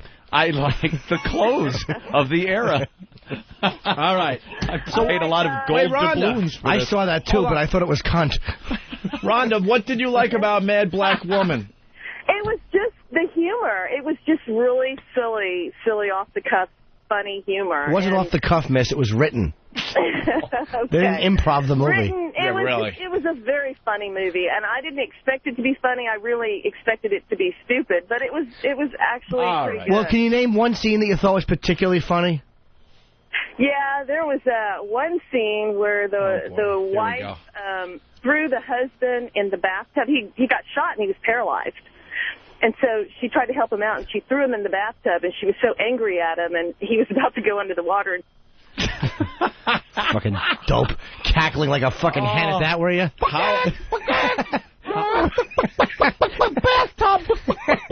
Shot him. Hollywood. Yo, what's going on? From whackbag.com. What's going on? Hey, one of our underground black listeners. This is correct. Yes. Thank you, sir. I can hear it in your voice. You are black. Yes, I am. And you're not just a little black. You got black in you. You're not Halle Berry black. You're black. You're not like Mickey Rivers black, but you're black. No, I am actually much lighter than Halle Berry. Really? Yes. Lighter than Halle Berry, then you're white. Halle Berry. Halle Berry. All right. So what do you got on this black woman mad thing? Whatever the hell the name of the movie is. Mad Black Woman. This is how far separate. Remember when you were reading the black magazines, Hope? And this is how far separate the white world is compared to the black world. Yeah. In the white world, that movie sucks, right? Yeah. In the black world, it's won numerous, like, Source Awards and Black Movie Awards and everything. Well, how many black movies are out there? One stupid movie's going to win all those awards. Yeah. That's basically what happened in one, like... And stop separating by having your own little award shows and stuff. Exactly. Hey, you want the Source Awards mingling with yes, our awards? I do. I don't. As long as I'm not in the audience. I'd love that. Oscars getting shot. How great would that be? How are we all supposed to get along if you're starting your own black network and having your own black award shows? That's all I got, fellas. You guys suck. Is he starting it, Opie? You're talking to him like he's the one that's responsible. He's just like, hey, I understand. It's just the color of my skin, people. What can I do about it? All right, Chocolat. We don't need to talk about Chocolat. Chocolat. Never saw it. Why would you? Why, indeed. Tony, girl, trucker, what's up?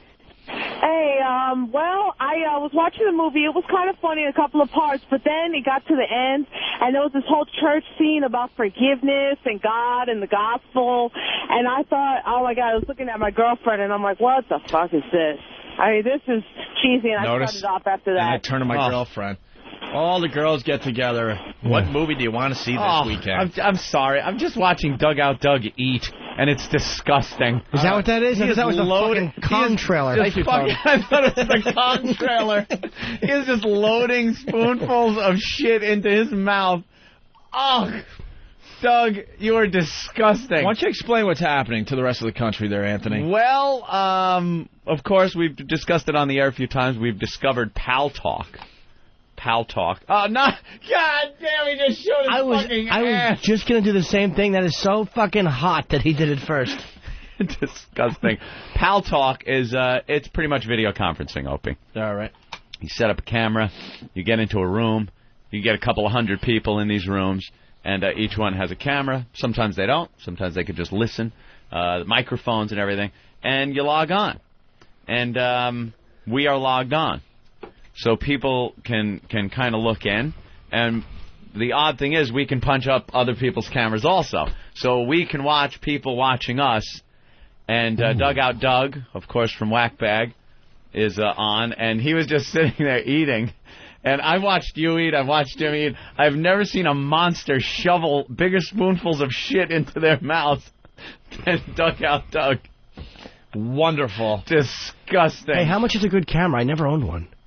They're cheap. They're cheap now. They're all. You could pick one up. Good. Sean in Jersey. Yeah, what's up, guys? Hey, Sean. Hey, man. Yeah, I was just wondering, I wonder if we could take a turn now that Patrice is gone and bring back some racial epithets. Yeah, no problem. Like what? You know something? We had to hide all our black material for the last. Yeah, I never heard the word nigger be used more on this show than when Patrice was here. That's right. It's funny though, yeah, it's funny, but he was going to work cracker every once in a while. Know what was great about Patrice being here? We discovered there's a whole underground black audience, and they even called and admitted that they don't want to be, out as an Opie and Anthony fan. They No. love the show, but they're all underground. And they communicate with each other. Yep. Patrice is very objectional, though. He talks about his own race as well, so it's funny as shit All right. to hear both sides. You know what's very good about Patrice? He understands Whitey. The guy really does have a grasp of what white people are all about, and but he also knows what black people are all about. It's not one of those guys that's sitting here, because some black people, Opie, I can't relate to, I can't talk to. They're so far into the black community. Right. I don't know what to say or do. Right. All right, niggers. See you later, niggers. All right, Sean. Jesus, Jesus. I don't think that was. All right, Anthony, the worst movie of the year, according to the Daily News, a movie I actually went to. Did you say you liked it? I couldn't tell you. I rarely fall asleep at movies. You fell asleep. Not only did I fall asleep, and it was a packed movie on a Friday night. Lindsay actually had to wake me up. Uh-oh. About an hour and a half into the movie, 2 hours into the movie. It's a really long movie. And 2.5 hours. we had to leave the theater because I was snoring really loud. And it wasn't over yet? You left the movie? I just remember staggering out of the movie thinking it was over. And she goes, Action movie? She goes, it's not over. It's about 2 hours in, and it's nowhere near completing. What movie? Elizabethtown. Oh! Why even go to see that? You're right. Elizabethtown. Every once in a while, you got to take one for the other team. Do you watch the trailers on TV? Do you see? Because I saw that and was like, that was one of those movies. I will never ever see this. Well, what's his name was the director? Who? Almost Famous dude. Oh yeah, that guy. Cameron Crowe. No, right? James Cameron. James Cameron. You're the Terminator, too, right? No, Wait. Cameron Crowe. Cameron Vibrock? Cameron Crowe. Cameron Crowe, not the other, Cameron not Crowe. the good action movie Cameron. Almost Famous. You know, he's got a few movies out there that are a delight. A delight. All right, Snorri. It was such a delight. How far did you get? And were you just sitting there going, "Uh-oh, this doesn't look good"? I knew very early on, that this was going to be a tough one to get through. My ex-wife dragged me to something called Love Letter. It starred Magnum, P.I., was in it, Tom Selleck. Mm-hmm. And it was one of those ensemble casts about this love letter thing. It was the worst movie I've ever had to sit through. And I was falling asleep. And I knew right when I got in there might be one or two of these movies that you sit there, and if I maybe gave it a shot, something might grab me, and I'd go, all right, I'll see what happens here, or, see how this turns out or something. This movie, nothing. Nothing. And I was sitting there like, oh, my God, I'm in hell. Right from the beginning. And then I just started, what? I was snoring so loud, and I rarely snore that it woke me up. You ever have that happen? Like, what the fuck's going on? And you realize it's you. All right. By the way, I got to say, one time I went to a movie that I didn't want to see, and that was actually good. When I was a boy, I went to see on Golden Pond. Aww. I wanted to see the fucking 3D Parasite movie, and my Jewish There was a 3D Parasite movie out at the time? Yes. That one called. Did he have to wear the glasses? I think so, yeah. Mm-hmm. Back in 1980 or 81. But my friend and his mother wanted to go see on Golden Pond. I'm lost. I got lost in the woods. Yes, you did, and it was hysterical. Jesus. Where was that fucking 800-pound Jersey bear when he was lost in the woods? Hello, mister, I'm lost. Just rips him apart. I found his arm somewhere near the lake. That was a good movie, though.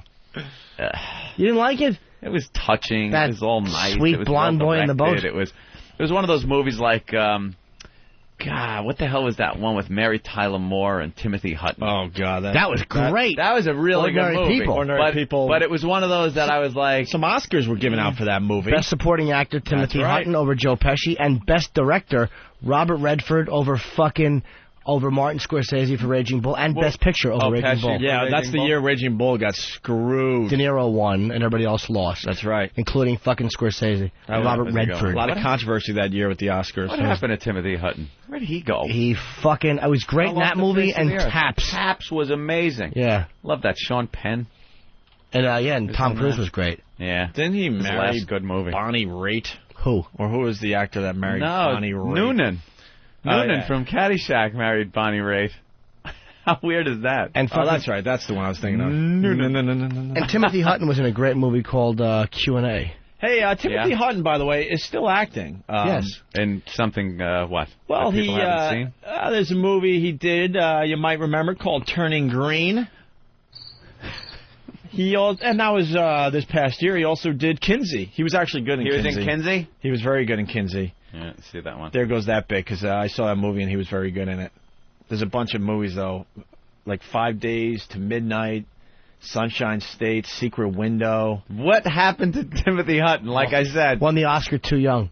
Is that it? Just One Night, Deliberate Intent. Like Tatum. We're down to 2,000 without a movie we know. And wait, and also Marissa Tomei. What's happened to her? Marissa Tomei. She's doing those commercials City for of Substance of Fire, Mrs. Gap. Beautiful girl. last Hanes commercials now. French Kiss. Zelda. No. I'm going all the way back. Go back. How far back? Even Zelda? How far back do you have to go to get a good Timothy Hutton movie? Turk 182? Q&A. I'm down to 1990 Q&A. Q&A? That was good. Nick Nolte, it's the most quotable film ever. Yeah? It's the most quotable film ever. Turk 182. Don't come in my hand, you cocksucker, I'll rip it off. He's squeezing the tranny's balls under the fucking... He's a big lieutenant, and he's this fucking tranny named Sophia. And he reaches his hand in, and he goes, he squeezes it, and he goes, your name is Sylvester. And he goes, Lieutenant, you're hurting me. And he goes, don't you come in my hand, you cocksucker, I'll rip it off. That's a must-see now. Oh, dude, it's a fucking classic. Let's say hi to Eric in New Jersey. Eric! Yeah, hi, how are you? Good, man. Hey, listen, I was listening to your conversation. You can never listen to a foreigner about what movie's good. Absolutely. Especially comedy. Yeah, well, I was just in Rome, and of course, other than BBC and CNN, I'm going through looking for something in English. The only damn thing on is a cute Tom Cruise running around the forest looking for a unicorn.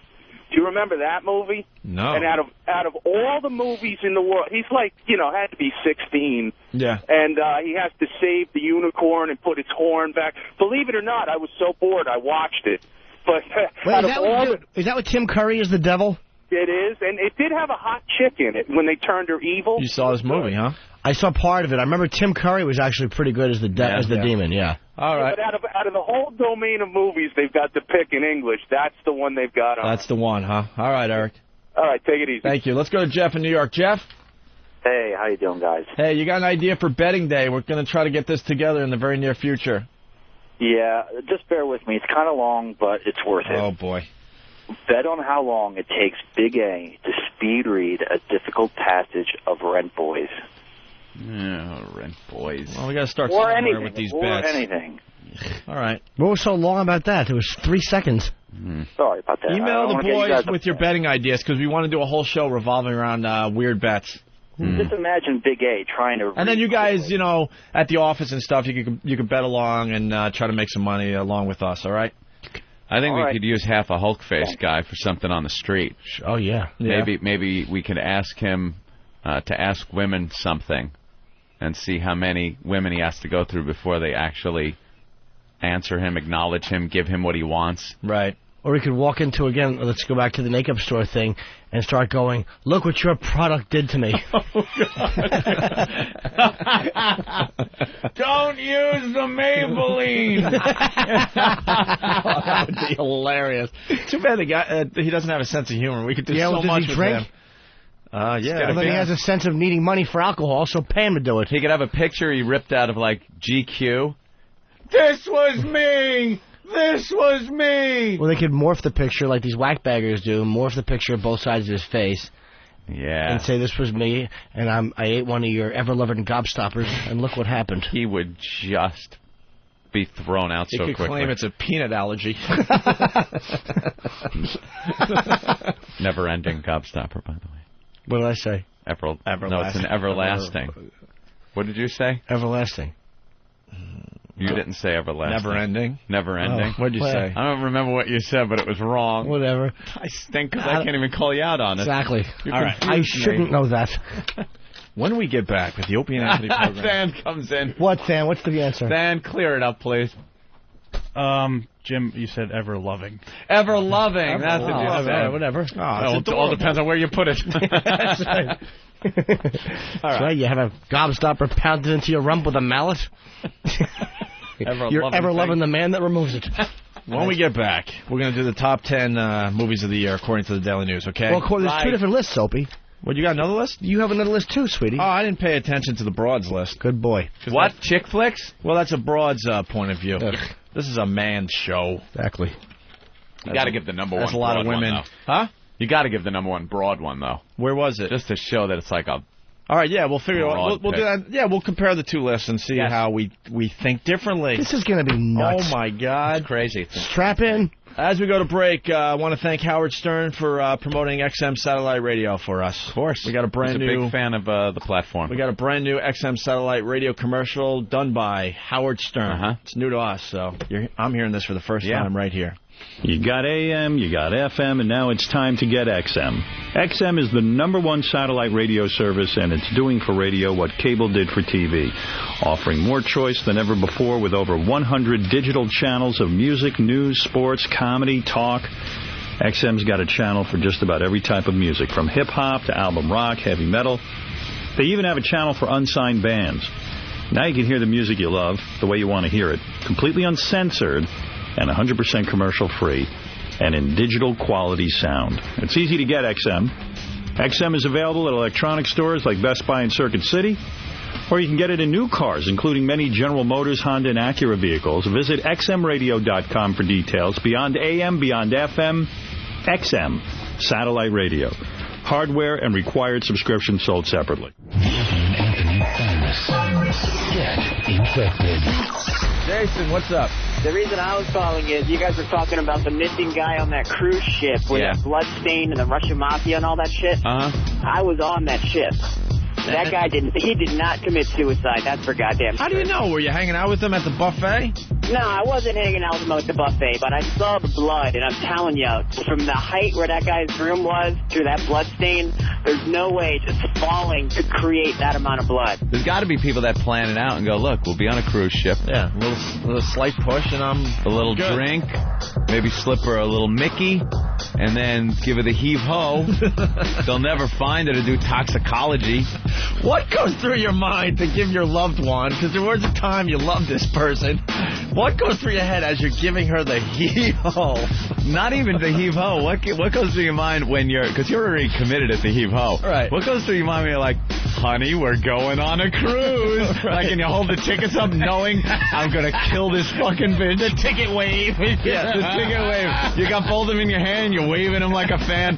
Baby, we're going on a cruise. And you know it's going to end with a heave-ho. The heave-ho is somewhere in that itinerary. Do you talk We got Nassau, right? All right, and then we're going to St. Martin, right? And then heave-ho, right? And between Miami and Nassau, I'm doing the heave-ho. Heave-ho. And do you make sure she wears a special outfit so you can hold on to the outfit better to give yourself some leverage? I think nude. I think you got to plan where your room is. You want your room at the back of the ship, right? Buy the bitch a rock coat from Jamaica. This the new rock coat, man. It's made of stone. It's made of stone.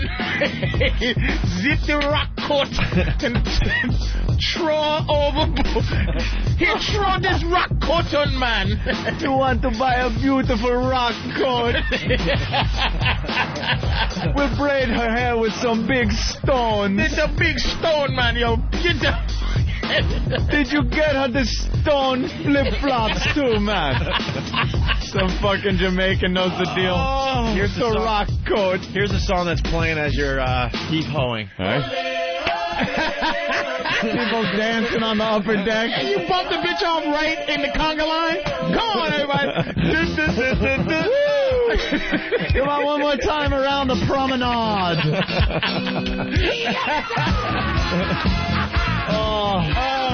Everybody sings like a rock. Wear your rock coat. Come on, everybody. All right, I'm going to try this. So, this is what's going on the deck. Right. You do the heave-ho. Yeah. Do you have a splash, Anthony? Oh, You're getting ready for the heave-ho, and everyone's having a good time upstairs. Hold on. So then you do the heave-ho. First, you gotta get rid of her.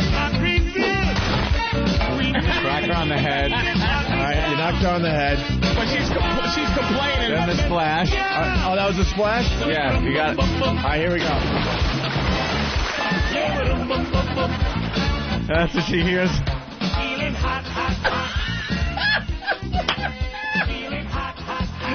a fucking boat. Oh, I found a friend.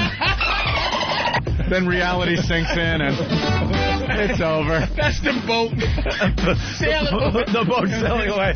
That's the last thing you hear from civilization is fucking feeling hot.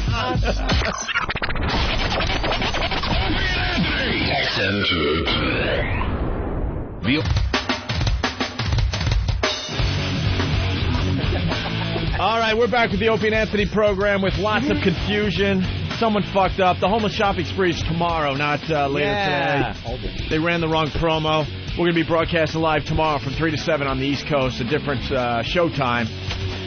Homeless shopping spree, and we're looking for all the past in the Army. And if you're just a fan that doesn't want to be known as a pest or an Army member, you want to show up too and just kind of be in the background. Right. That's cool. We're going to be at the, where's that mall again? The Palisades Center Mall in West Nyack. We're bringing the homeless shopping tomorrow. What makes this bit so great is the listeners coming out to support the event, okay? Yes. We're going to have a lot of fun. 3 to 7 on the radio tomorrow, East Coast time. Palisades Center Mall in West Nyack if you want to show up and watch the homeless shop, okay? All right, Matt in Texas has to get on our show. He says he saw Brokeback Mountain over the weekend, and it was fucking awesome. Hey, it was totally awesome. Hey, I love this guy who's filling in for Patrice. He's really great. Thank you, sir. No, I was going to say, I saw Brokeback Mountain this weekend. I live in Houston, Texas. I'm a redneck. I work in the oil patch. And this movie, it's just about human relationships and people falling in love. Aw, yeah, that sounds great until it's two men dressed like cowboys banging each other. The movie's doing numbers, though, man. I don't get it. I don't know what's going on. That means there's... This movie totally changed my life. This sounds ridiculous. Uh-oh. I went and saw it with this black girl who has been in and out of my life for 5 years. And at the end of the movie, I mean, we both looked at each other, and you dragged her behind a truck. I said, I wish I could quit you. Jimmy. What? I wish He's I from could Texas. quit you. I understand the tie-in, but... Jimmy Greasemanelli. Let me apologize. What a doodle. I'm doing some impressions. So you enjoyed the movie? Hey, listen, guys, you know, there's some faggy stuff, but, you know, the dudes are cowboys. It's not like they're, you know, talking about how fantastic everything is. No, that's just it. If it's two fags up on the screen, fagging it out, then you're like, yeah, you know. But they're just two guys that are like, hey, you know, why don't we saddle up the horses, you know, take a ride, suck a dick. These guys, they fall in love with each other, and it ruins their fucking lives. And, you know, maybe that's happened to everybody once, whether you're gay or whatever. Turn off the station when you're done, okay? We're going to go home early. Yeah. So what happened with you and the black chick? Did you guys start dating or what? Shut up, Jimmy. Shut up. All right, Matt. Well, tightest pussy ever. Well, this leads into our next little segment here, the top 10 movies of the year according to the Daily News. And yes, Brokeback Mountain made the top 10 list. Who's the chick with the big tits on the webcam? What do you think it is? I don't know. Who is it? You know her. Do I know her? It's Donkey Sausage. Oh, okay. There's a bunch of webcams being checked out as we do our radio show. Big Kev, what's up? Hey, Big Kev, your life's a movie. You're ripping them off. All right, what do you got, Kev? I'm calling to be part of the discussion about the films. Yes. Oh, that's wonderful. What do you got on the films? You are hard. Well, if it's something obscure, Kev, you could call back. Well, no, I'd like to hear his input, Opie. I feel that was because he was also Kev had an incident on a bridge that collapsed when he was on it, and it was oh boy, fine. It was called the Bridge of Verrazano. What? All right, here we go. What do we got? Made me laugh. What are the top 10 movies of the year, according to the Daily News? Top 10. 10th place, a movie I guarantee no one saw.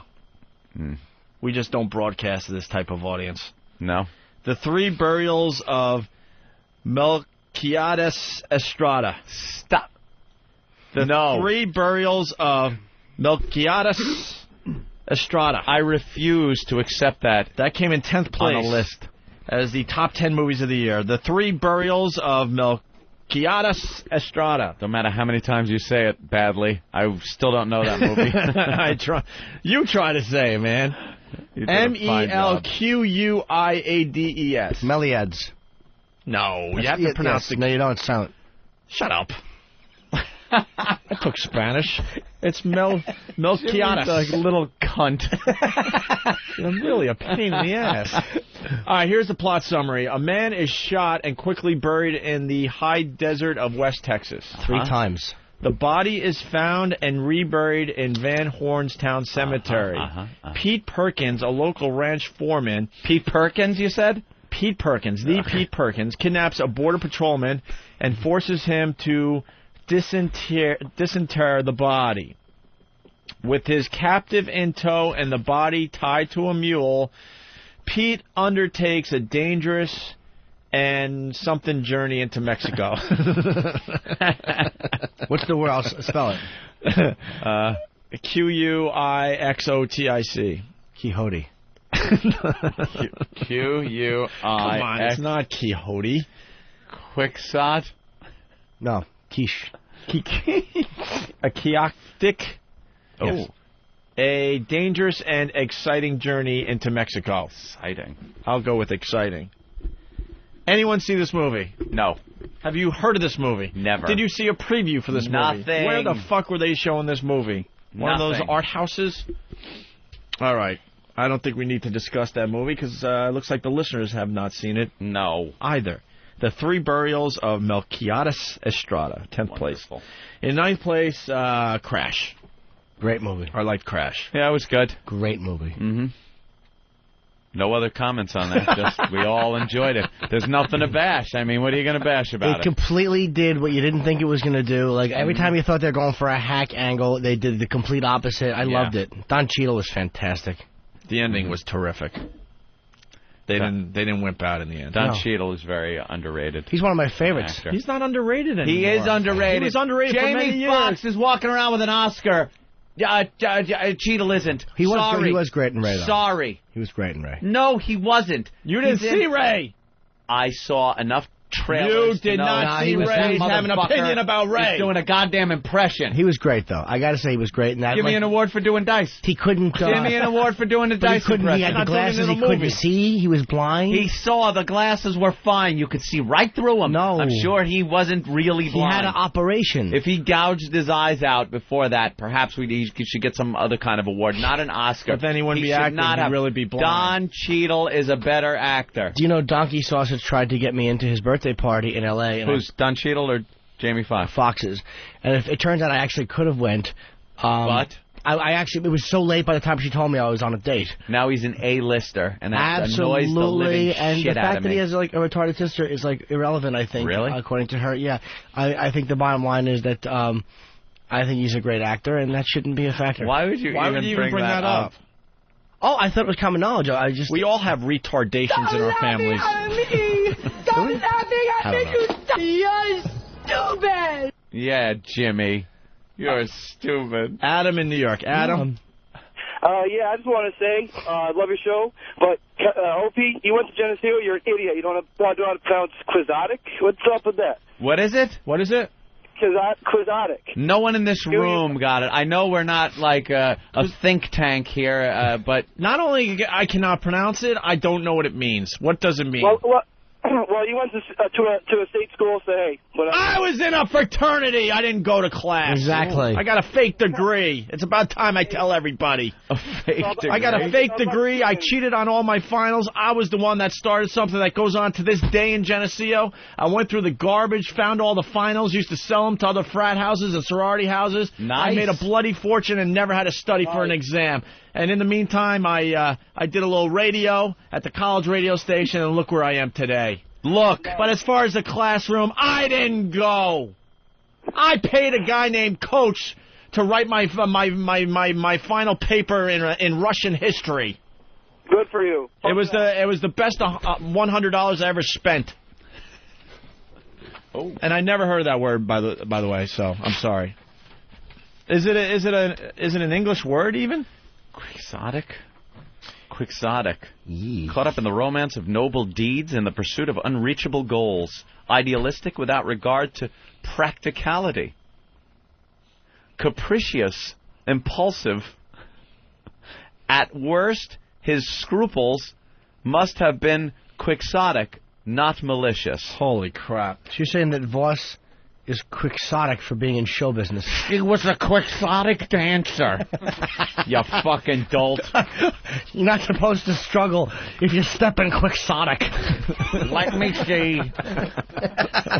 Give me the piece of paper. I'll use the pronunciation key. I'm proud to say that this word is not part of my vocabulary. No, and it shouldn't be anybody's. There are some words people use around you like, yeah, man, I think I need that word in my vocabulary. The writer was trying to show off, like all these movie writers and stuff do.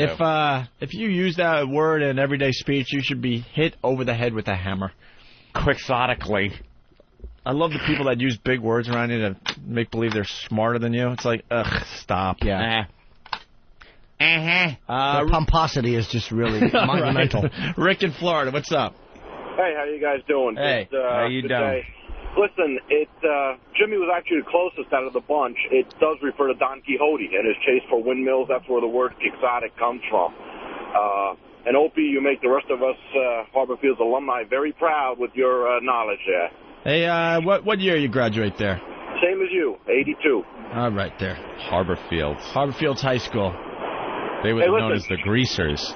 You guys ever want a vacation in Tampa? Come down. We're a machine gun manufacturer, and Anthony, you could shoot a real M16, not pretend. It's not pretend. It's all we're allowed in this uncivilized world. Yeah, it's awful, I know. Law-abiding citizens should get what they want, but if you guys want a vacation in Tampa, we got about 60 different machine guns. We'll take you out. And all right. Go Harbor Fields. I got to go. Go Harbor Fields. All right. All right, let's move on. No one saw that stupid movie. Oh, we're up to Crash. We saw Crash, and we enjoyed that movie. 8th place, a movie I didn't see. Sin City. You see Sin City? I saw Sin City. Thought it was good. It's one of those comic booky movies. It's made kind of weird, you know. Mickey Rourke was great. Kind of drawn-in background kind of thing, you know. Mickey Rourke. His comeback movie? Yeah, he was good, but he's Mickey Rourke, you know.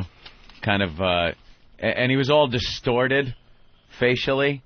But you couldn't tell if that's just the way he looks now, or if they kind of did it for half a Hulk face. Kind of looked like half a Hulk face. His ex-wife, I saw at a function. You just hold on.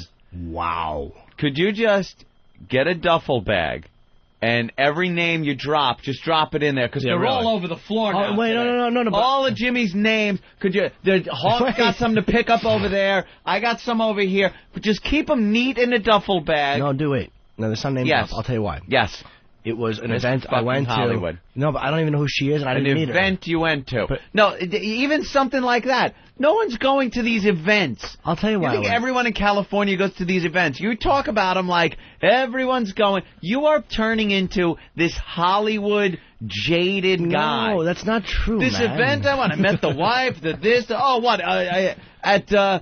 Vons?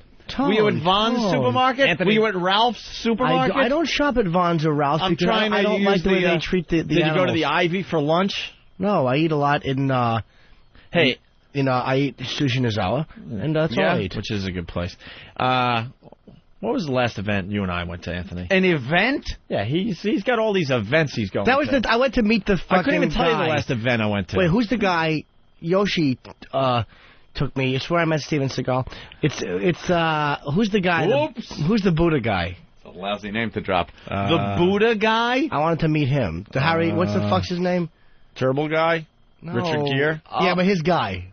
The Dalai Lama? Yeah, he was rumored he was going to go, so I wanted to try to get a picture. We saw the Dalai Lama. We rode an elevator with the Dalai Lama. I wanted a picture with him. In Atlanta. You say what's up to him? Yeah. Did you say hi? Said hi. What up? You're not supposed to look him in the eye. Oh, fuck him. And Just we say did. hi. Yeah. And we did. Of course you did. He had some big black security guys around him with the earphones in and everything. Yeah, he's a religious He is. icon. Guys saw him want in to an kill him. elevator in Atlanta. True story. All right. 7th place, top movies of the year, according to the Daily News. The Aristocrats, which was terrific. Oh, wow. That made it into the list. I haven't seen that yet either. Me neither. I loved it. Yeah. Absolutely loved it. A bunch of my friends were in it. Oh, sorry. Well, we could say that too, though. Right, Yeah, exactly. Half the people that have been on this show was Mr. in the Glister. Aristocrats. Absolutely. We got something in common for once. We sure do. Fancy man. 6th place, Harry Potter and the Goblet of Fire. Mm-hmm. I did not see that. Last thing I saw was I would actually almost ask Woody about that when I was at the premiere, but I didn't. All right. All right. What? I saw the picture. I'm trying to talk to you. What? You and Woody Allen. What? Yeah, it's Woody. Are these Where pictures did you up on your see- MySpace account? Oh, yeah, they are. Every day they change. It's him and Dave Grohl. It's him and Scarlett Johansson. It's him and Woody Allen. Oh, Scarlett, she was a doll. Is she as hot in person as she Yeah. looks on the old How movie did screen? you walk me through the entire meeting of Scarlett Johansson from you not even knowing she's in the room till her leaving your sight? Yeah, go real Well, slow. I want to know Real everything, slow, every detail. Well, because that is hubba. Let me say. I go to the my manager takes me to the premiere of Match Point because like Woody and I have the same people, so I go to the Match Point premiere, and I'm chit chat with Chris Rock, whatever. Afterwards, we're at the after you're party. Disgusting. I man. didn't know who Scarlett Johansson was. I didn't know who she was. Stop it. Never heard of her. I mean, How I did might you have heard not her name, know? but I didn't. I wouldn't have known her. You didn't know what she looked like? Or No, anything? not a clue. See, this guy doesn't deserve to stand within 20 feet of this. What's the over-under of Jimmy when Jimmy leaves the show? I'm not going anywhere, dude. I love this show. He's got a Will Ferrell edition tomorrow for Will Ferrell movie. Yeah. The HBO thing. HBO thing's going to be huge. Rumor has it they already want a second season there. Yeah. No. Just maybe extend the first season. Look, Jimmy doesn't last through 206. I enjoy 2006. this program. I mean, it's in the top 10 favorite things I do. It's up there with. There's a lot of things I enjoy. He enjoys the check that comes that says XM on top and pay to the order of Jim This Norton. is not about the money at all, which I've been meaning to talk to Eric Logan about. Anyway, so I walk up. Scarlett's at the after party. She's hot. The movie's really good. SJ. And I wanted to meet Woody, of course, because he's one of my idols. So I got to meet him. I fumbled through something. I looked at his wife, head shape. I'm like, Jesus, boy, he married her to save the career because he couldn't enjoy that head in bed. Yeah, it's very peanutty. It's really awful. And then there's Scarlett Johansson. So I'm like, once you get Woody, nothing else matters. So I see her, and I say to my manager, dude, I want to fucking meet Scarlett Johansson. She's gorgeous. I fell in love with her during the movie. I mean, she's amazing. And he's like, look, I introduced you to Woody, but they're all like William Morris guys. He's like, I deal with these guys. I can't just walk up. And I understand this politics. Like, the managers are all too fucking hip for the room. Yeah. So that seems like an amateur move. You don't want to be the amateur manager at that thing. Right. That's the beauty of me. I waltzed right up to her. I'm like, hi, look, everybody here. Did you touch her forearm? No, I waited for her to stop talking. I'm like, Scarlett? Bob? Scarlett? It pretty much was What that. did you call her? Scarlett or Ms. Johansson? No, I called her Scarlett. She's 20. Yeah. I would have called her Scar. I heard she fucked Benicio del Toro in an elevator. That son of a bitch. So when she looks, I go, Scarlett, and then I'm like, look, everybody here is too hip to ask you for a picture, but I'm not. You didn't say that. I absolutely did. I'm like, they're all too hip to ask for a photo, but I'm not. And she's like, oh, yeah, of course. So I gave it to somebody else, and then she looks at my Lucky Louie jacket. Yeah. And she says, are you Lucky Louie? And I wanted to say, I feel like Lucky Jimmy, but I didn't. I said, no. It's a show that I'm on HBO. By then, she had lost interest. Of course, yeah. Thank God. Thank you, Jesus. Oh, I got turned down for a photo, too. This is why I was going to call the show. But the fucking phone was busy. If you would have sat there first, if you would have sat there, stood there with her as she just talked with you and you explained your career and she was captivated and just I couldn't have you sitting in here. I will get that. Believe me. You will not. I absolutely will. No, you won't. Season 2. No, you won't. They'll all want to touch Rich. No Scarlett Johansson, though. So I'm walking around, and I got turned down for a photo. This is a big one. Uh-oh. Who and how? Well, I saw him, and my manager said, oh, my God, he was in the movie. And Brian Cox. Brian Cox turned you down? Who the fuck is Brian Cox? Exactly. Now I gotta punch him up here. Who's Brian Cox? He has one interesting credit. Well, you know who he is because you wanted a picture with him. I only knew it because my manager goes, "There's Brian Cox," and I recognize him from the movie. What movie? Let me see. He was in the Woody Allen film. He's the original Hannibal Lecter. Is it spelt with an X or like a man meat? Oh, he was in Red Eye. That guy? Yeah. Never seen The him old before. guy? Here's what he was. I asked him for a photo. I had been lurking by him for like 10 minutes while he was talking to people, and he was really annoyed that I was there. But I shook his hand. I told him that his line got a really good laugh in the movie, which it did. And I'm like, "You mind if I take a photo with you?" And he goes, "I'm sorry, but I don't like to take pictures. I don't like to take photos." And he's like, You should have said, "Why?" Well, no one ever asked. They go, "Oh, okay. Oh, okay." Go, you know, why? He actually said, he's like, I don't know, it's just a thing with me. I don't like to do it. It steals your soul engine? Well, this is what I fuck? remembered. This is what I remembered after. 5 minutes earlier, this motherfucker who did a role that fucking Hopkins did after him and won the Oscar, you limey cunt. How does that feel? How do you like them apples? Brian Cox. Huh? Brian Cox. Yeah, nice try, Hannibal Lecter. Nobody remembers you. Except for little Jimmy. And what do you give him? A face full of nothing. Nothing. So what did he do? He goes, "I don't like to have my photo taken. I forgot 5 minutes earlier, this piece of shit was standing there with his arm around two chicks smiling for the paparazzi." Of course he was. And yet he wouldn't take a picture with me. But the most humiliating thing is when he said no, he was like, "I just don't like to take photos." I actually... What did you say? Hold it. Let me strap in. It's not Let bad. me buckle up. Here we go. I'm an actor, too. Good Lord. Good Lord. Good Lord.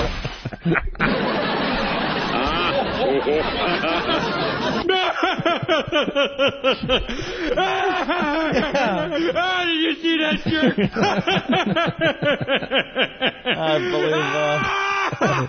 I believe we have Brian Cox's reaction to when Jimmy said that. How'd you like to mow my lawn?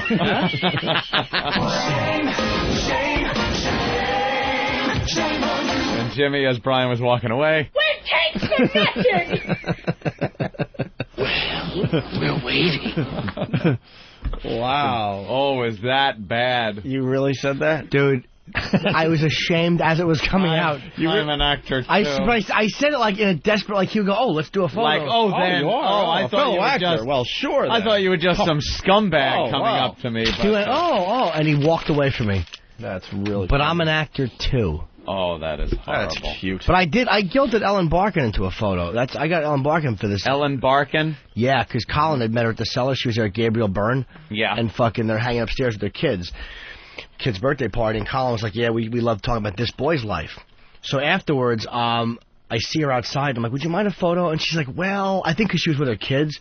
But I'm like, "Colin talked to you. We love this boy's life." And I'm like one of the comedians here. And she's like, "Oh, okay." And then she took one to be nice. Mm-hmm. But so that's why sometimes that shit comes in handy. Yeah. Yeah. All right. I'm an actor too, Ope. The worst. Yeah. That's like asking you guys for a picture and you say no, and I go, "But I'm a DJ too." I'm a DJ too. Like we'd ever say no.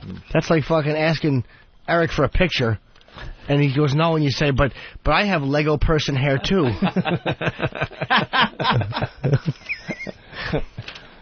Wow, there is something going on up there. It's like asking Rich Voss for a photo, and he says no, and you say, "I'm a dumb Jew with turtle feet for hands, too." All right, top 10 movies of the year according to the Daily News. Indeed. We're up to 5, which is Brokeback Mountain. Tell them no white lines. Brokeback Mountain is in 5th place there. Top movies of the year. We've talked about that movie enough. Number 4. What's it about? Number 4, a movie I enjoyed, March of the Penguins. Oh, that made the top 10? It really is a good movie. I didn't see it. Is it? So I can't. You know when penguins are interesting? When there's a goalpost behind them, and they're quacking, and wah, wah, and you fucking drill your work boot into their fat, innocent stomach. I enjoyed Morgan Freeman's narrative. Yes, that was originally some kind of French movie. That's right. And they pulled all the dialogue, and he sat in a studio and just narrated it and put it out in America. That's how shitty that is. You can just fucking yank the narrator and change it, and no one notices. No one knows. No one cares. You kind of feel for the Penguins at the end of the year. I would like to take penguins. And is there something that would actually paralyze a penguin where he'd still be alive but completely paralyzed? Yes. I want to get 10 of them and just paralyze them and then put them in a pin setter at a bowling alley and have them perfectly set up and see if I could get the penguin strike, the paralyzed penguin strike. How much fun would that be? We need one penguin, Rodney. I got the 7'10" penguin. You know what you do? You put him on a little horse with a Superman cape and watch him tumble off and crack his little penguin neck. Fucking arrogant little... Everyone loves the penguin. I don't. Is what it is. There's no enemy of the penguin. I don't. All right. Except the killer whale, but then we know that from the movie, don't we? What's funny is if a killer polar whale bear. jumps up and just rips off one penguin foot. And then he's got to walk around. Yeah, on that cold stump. Number 3. Number 3. Top movies of the year, according to the Daily News. Good Night and Good Luck. The George Clooney movie. That just making it under the wire, I guess. Very new movie. It's about the history of what? Like radio? Or is it television? Television and... yeah. And some dude that we should know his name. Edward R. Murrow? R. Murrow. Oh, yeah. Edward R. Murrow. He's a bigwig in the radio business. But that was, you know something? I like George Clooney's movies. I like them. I liked that one they did on, what's his name from the Gong Show there? Chuck Barris. Oh, yes. That was fun. That was a fine good movie. Yeah. And then he did that Diamond Caper movie, or that... the Ocean's 11. Yeah, and then Ocean's 12. Then they went with Ocean's 12, which was kind of cute, I thought. Then he was in that wacky space movie where he was in some spaceship. Solaris. Remember that one? Yes. Could I have a cricket, please? Thank you. I don't own one yet. Someone wants to correct you. Rob in Chicago. Rob? Yes, sir. Hey, Professor Anthony. Yes. I'm surprised you didn't know this. They took a lot of heat for it. The Argentine soldiers during the Falklands War used to take the cute little penguins and slice their bellies open and put their feet in them to keep them warm. Who did that? The Argentine soldiers. during the Argentinian Falklands War. soldiers would use penguins as shoes. I find that so hard to believe that I'm going to call you a liar. We're calling Bravo Sierra. Rob, if you would please instant feedback me in that information so I can ban you. I will do that when I get home. All right, Rob. Thank you. I not only believe it, but I wish that we could wear them around here in the streets of New York. How cute would that be? You just gotta fucking cut their little fat stomachs open and then tape them closed around your feet while they go wah wah while you walk on them. How long will the head flop before it freezes up from rigor? You know, because as you're walking, you're putting your foot in that way, right? Where his head is by your toes. Yeah, so his head's looking up at you, so he can almost beg every step. He's pleading, stop. And his head would be knocking on the street until he just starts, like, getting a little rigid. A little cigarette butt stuck in his wings. It starts as comfy slippers, and before you know it, you're in uncomfortable ski boots. Yep. It's right, like locked on there. Exactly. Changeable. It seemed like a good idea about an hour ago. I don't think it's taking off. I see your coat with the little PETA thing has gone off of it. No, it's not. It's on the back of your it's seat got now. too warm. Give me a No hammer fur. so I could... Guys, we're all going to be wearing our no fur buttons. Peter faggot. All right. Why, guys? The runner-up Best Movie of the Year, according to the Daily News here in New York, King Kong. Huh? Haven't seen it yet. I guess a lot of people went and saw King Kong over the weekend. What a disaster this is turning out to be at the box office for this movie. They thought it was going to do a lot better, right? The first weekend. They thought the first Wednesday. I don't know. It could have been a mistake. It only made on like Wednesday. $50 million, and I think they were hoping for close to 100. By now, you mean? Opening day on Wednesday, it made something like $8 million or yeah. something like that. It's made $66 million to date. $66 million. It's been out since Wednesday. They should have waited until a weekend for this to open. It would have gotten a lot more hype.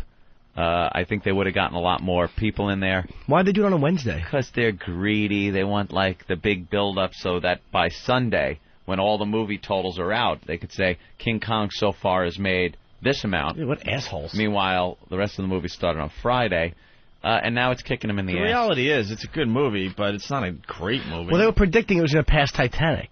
Yeah, Which is they really were. And people are like, fuck it, I'll wait till I get on pay-per-view. I was buying the hype. I thought it was going to be the hugest movie ever. It's definitely good. It's definitely worth checking out, but... People say a little more time in the editing room might have been better for this movie. They left every frame they You gotta have balls as a director or a studio to put out a 3-hour movie these days. You know what? With the Lord of the Rings movies, you look at the audience you're going for. They will sit there. If each one of those movies was 6 hours long, the people would sit there and watch it. I understand. It's one of those classic books that a lot of the nerdy guys kind of like, and they would just sit there and watch all the movies in a row. This movie, I don't know, 3 hours. I like a 3-hour movie, man. It's rare, but They better move. There are... When they go to Skull Island, I mean, there's definitely some very, very good scenes in this movie, but then there's some average scenes at best. Does he fuck her? He tries to take his pinky. Yeah. But he wasn't getting up too far. There's him climbing on top. How cool does it look when he climbs the Empire State Building? That's really cool. That was really cool. Yeah. That part was very cool. And Skull Island, very, very cool. What happens at the end? Does he do better this time? I don't think. No, he does. I don't think he makes it. Where could he hide? He's so big. 'Twas beauty killed the beast, my friend. Where do you hide? When you're that big, you can't get a room in the city. Last line of the movie, by the way. Yeah, of course. Just like the original. Beauty that killed the beast? Like the original. And they didn't change it. You know what? I'm not going to do it. I'm not going to ruin the movie for people. What is it? You're not something dumb that they should have done. And let me go to John in Utah. John, what's up? Oh, I just wanted to call you a bastard because I know you were going to do it.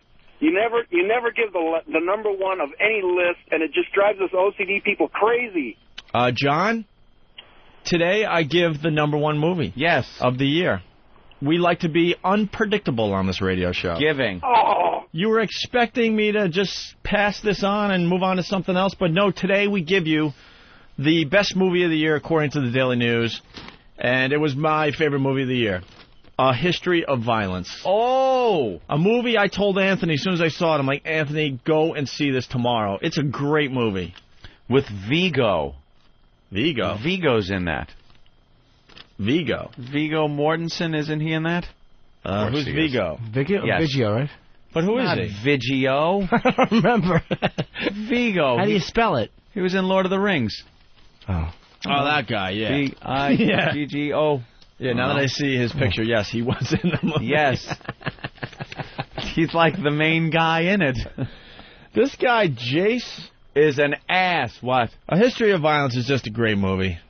Simple as that. What's the plot line? Because it's a movie I don't really want to... Based on the graphic novel by John Wagner and Vince Locke, A History of Violence is the tale of Tom Stahl. Tom is a loving family man and well-respected citizen of a small Indiana town, but when two savage criminals show up at his diner, Tom is forced to take action and thwart the robbery attempt. Suddenly heralded as a hero who took the courage to stand up to crime, people look up to Tom as a man of high moral regard. But all that media attention has the killer of mobsters showing up at his doorstep, charging that Tom is someone else they've been looking for. Is it a case of mistaken identity, or does Tom have a history that no one knows about? Either way, someone's about to find out if there's a history of violence. Oh, there's the title. The name of that movie stinks, by the way. Yeah. I think a lot more people would have saw this movie if they didn't have a confusing title. They should have called it Tom Stops a Robbery. A History of Violence doesn't do this movie justice, the name. I'm trying to help. Just trying to help you out here. They should have called that, Is This the Guy or... You know, it was a great movie, and I can't wait. X-Men 3 is coming out. X2, you ever see that? The guy that played William Stryker in it was such a good actor. Really made the movie. I think it was... Brian Cox, that was his name. Brian Cox. Oh. Wonderful in that movie. Hey, where's the women's list of the best movies? Where's the chick movie list? I don't know. It was in the same paper. I want to see how different their number one is. Exactly. Is it the Pants movie, the Sisterhood of the Pants? Jace in Wisconsin. Jace? Yeah, the reason they're not making any money on King Kong is there's too many whipped assholes like me. This old lady figures out that it's like a 3-hour fucking movie, and they go, oh, why did they get you a $4,000 surround sound system and home theater and everything? It'll be on DVD in 2 months. If you're going to the man. Wait a minute, you're that pussy whip that your wife told you couldn't see Kong? Well, yeah. Faggot. What? Well, what do you want me to do, man? I'm a truck driver. I need to get ass somewhere, and it's the cheapest place. Why doesn't she want you to go see the movie? Because it's 3 hours. She probably didn't want to go to it because women have no attention span when it comes to stuff like that. No. I mean, if there was more, lovey-dovey, kissing and hugging and all that bullshit, she'd probably want to go. But, it's an action movie, so you're not going to get a broad to sit there in an action movie for over 15 minutes. So go with your guy friend. So you know what it is, man? It's the title. The title is everything. What should they have called? To get women to watch it? Yeah. The big monkey likes the girl. Yeah, something like that, Kong and his beautiful wife. Or how about, shit's the size of a canoe? That works. Big steaming ape logs. Part 2. I don't think the chicks will like that, Jimmy. Oh, you're right. That guy's pussy whipped, though. He really is. He's totally pussy Where's whipped. the chick list? It's right here, sweetie. All right, what's different about the chick list? Well, the worst ones are probably just as bad. I don't know anything about... She lists number 10 as The Man, which was that Samuel Jackson movie. Number 9 is Ellie Parker, which I don't know what that is. What? I never saw it. As the worst ones. Well, she's pretty accurate, though, because she has, the Honeymooners on her list. Ah, see, why wasn't that in the worst? Why wasn't that one of the worst movies of the year? Yours, Mine, and Ours, The Thing About My Folks. What? Constantine, Bewitched, The Brothers Grimm, Aeon Flux, and The Exorcism of Emily Rose. I respect the fact that she hated Yours, Mine, and Ours. Completely different movies than the dudes list in the same paper. That was the bad list. The bad list. The Honeymooners, of course, should have been on that list. No movie didn't make the top 10 movies of the year. Walk the Line, which was amazing. Oh, I didn't see that. Why is that? That was a great movie. Maybe the title's wrong. Because you're mine. I walk the line. My name is Sue. How do you do? You're a good time. I fell into a burning ring of fire. Burning ring of fire. The flames get higher, and it burns. The ring of fire. The ring of fire. All right, listen, Joaquin was not whispering through the... Nobody knows what it was about. The whole movie, The Village, he's whispering. All right, but he wasn't whispering through Walk the Line. He was very good. You know, I know I went to see it, Opie. Terrific. They didn't know what it was about. Walk the Line? Yes, it's too obscure a title. What should they have called Walk the Line? Country singer. Jimmy, you're killing us. All right, listen. At least they know what they're getting. I'm being helpful. This is how... I'm happy. Man, women just think differently than guys. Her top 10... Let me tell you, I could do a whole act on it. I already have a bit on that, how New York and L.A. are different cats and dogs. Bah! Her top 10 favorite movies of the year? Yeah. Only one is in the same list as the guys. Well, that's probably just to be different, too. They probably did that on purpose. Number 10, this is a women's point of view here, a movie called Duma. It's not Duma. D-U-M-A. What is Duma? Duma. Hawk? He's having a tough find. It's D-U-M-A. Maybe it's about Voss. It's called Dumma.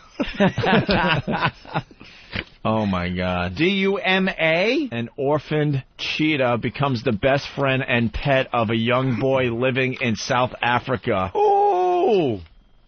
That sounds good. And then the boy and the cheetah are killed when their cars fucking carjacked in that awful savage town. Why would she like this movie? We got to get her on the phone. Why is a cheetah in a car? I don't know. Why do I call South Africa a town? Because I'm a dope? That's what the name of that movie should have been. The boy finds the cheetah. See, this is where we need someone to think outside the box. Like, we're doing this list from this woman, and it's a very strange list. Yes. So we should have her on the phone, or at least try to get her on the phone. Ah, there you go. That would. That's actually thinking of calling the box. I think that would make for some interesting radio. Trying to think like the box. All right. She also liked a movie called 2046. All right. Is it numbers? And Hawk, you could like... Wait, is it just number... Hawk, it's Sure. like a year? And this movie... No, give me this. He short was a version. writer. Yeah. He thought he wrote about the future, but it really was the past. In his novel, a mysterious train left for 2046 every once in a while. Everyone who went there had the same intention, to recapture their lost memories. It was said that in 2046 nothing ever changed. Nobody knew for sure if it was true, because nobody who went there had ever come back except one. He was there. He chose to leave. He wanted to change. Could I get a yes? Yeah. Wow. What?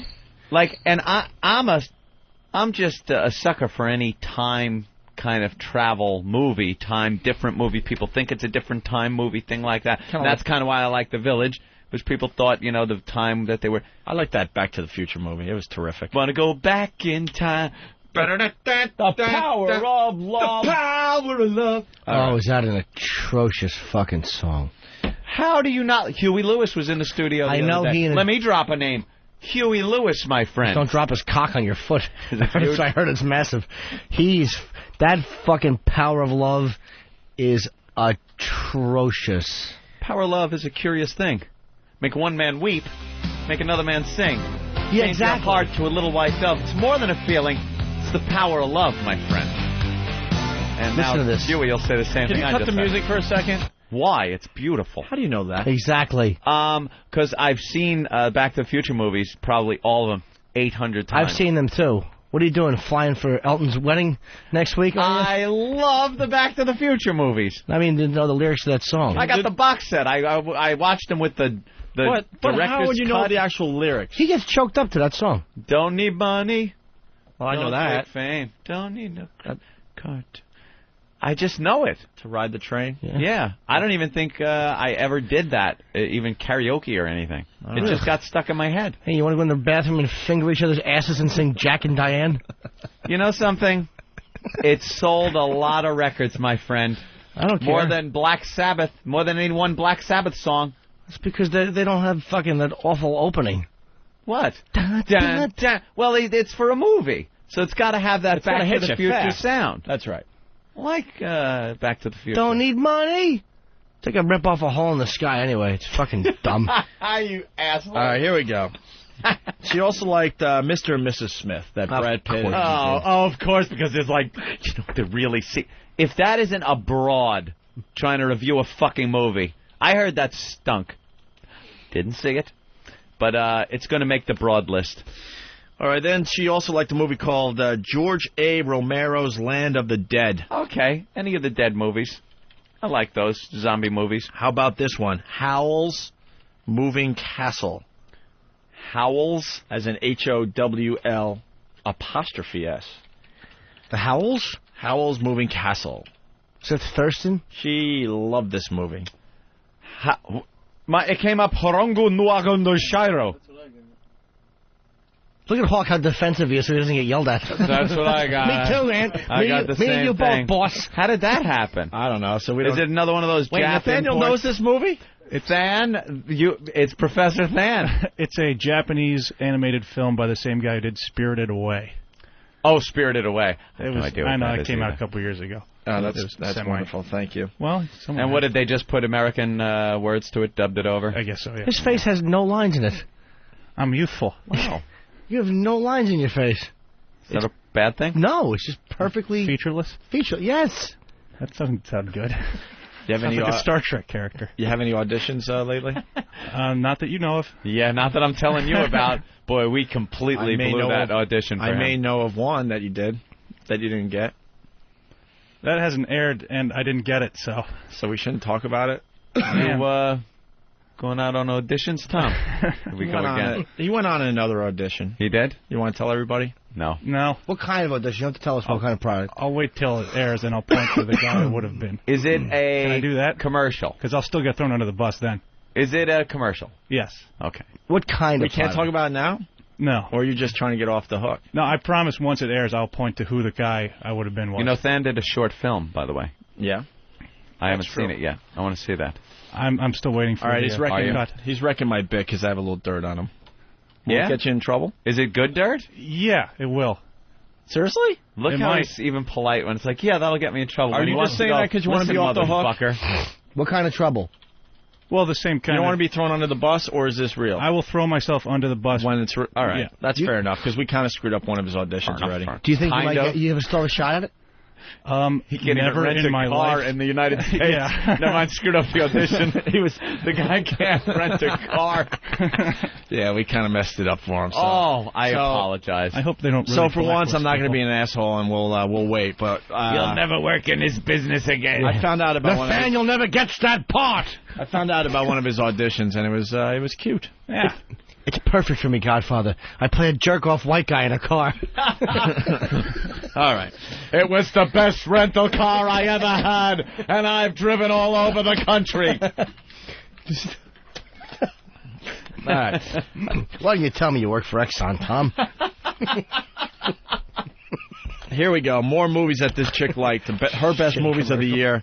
Number 5, Match Point. Match Point. Okay, great. What was that? That was when I was. The one you yeah, saw. I saw with Woody and Scarlett. Brian Cox is in that. Who? It's very good, I hear. And fourth place, according to her, which is a lot different than the guy's list, Cachet. What is... What? No, I got it. Is she trying to... Is she No, I just got trying to be too cool for the room? Like, half these movies we haven't even heard of. That's spelled C-A-C-H... Yeah. E with the thing on the top. What the fuck? It took me to... Where am I? A thing. I went into the web search. What's it about? That sounds all right. Where's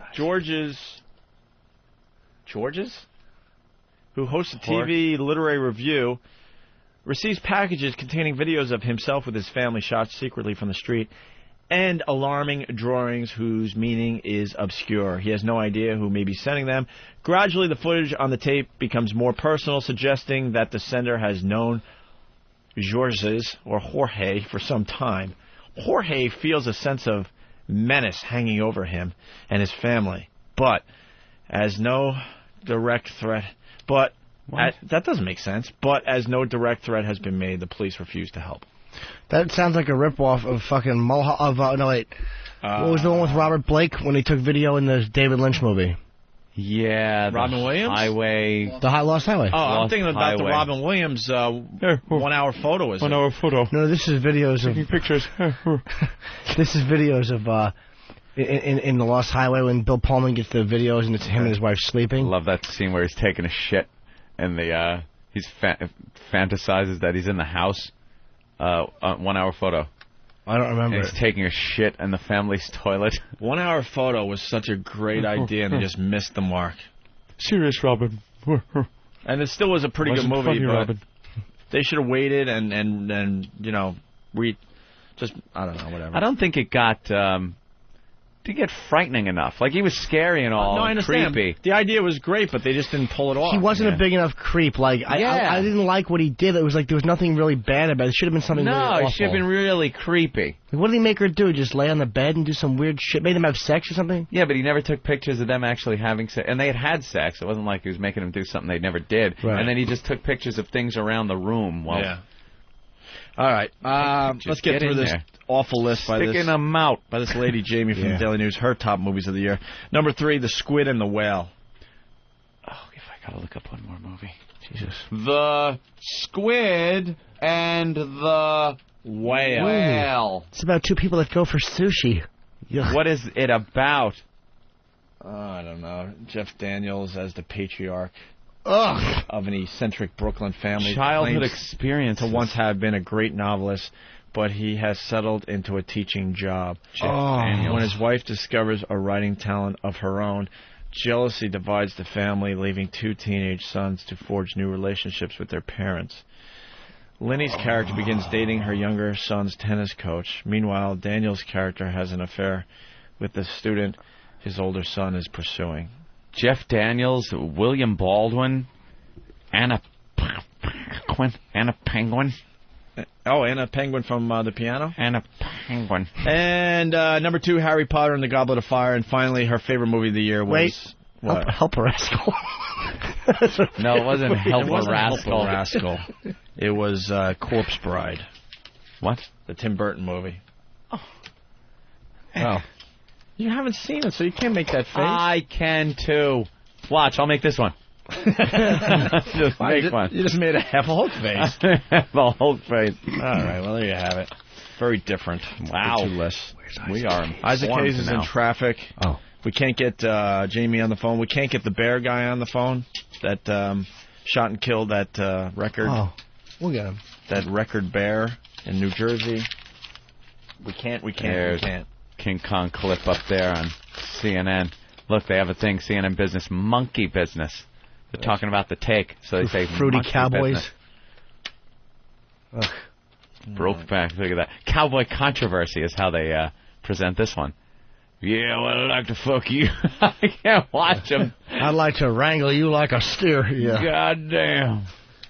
Someone's got to explain that better. I don't understand why people are going in droves. Flocking, Opie. That means a lot of guys are going to see this movie. It's in limited release.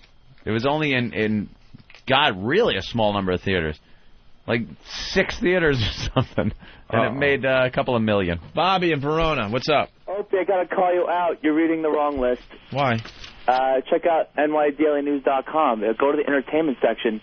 The movies you're reading are her also recommends.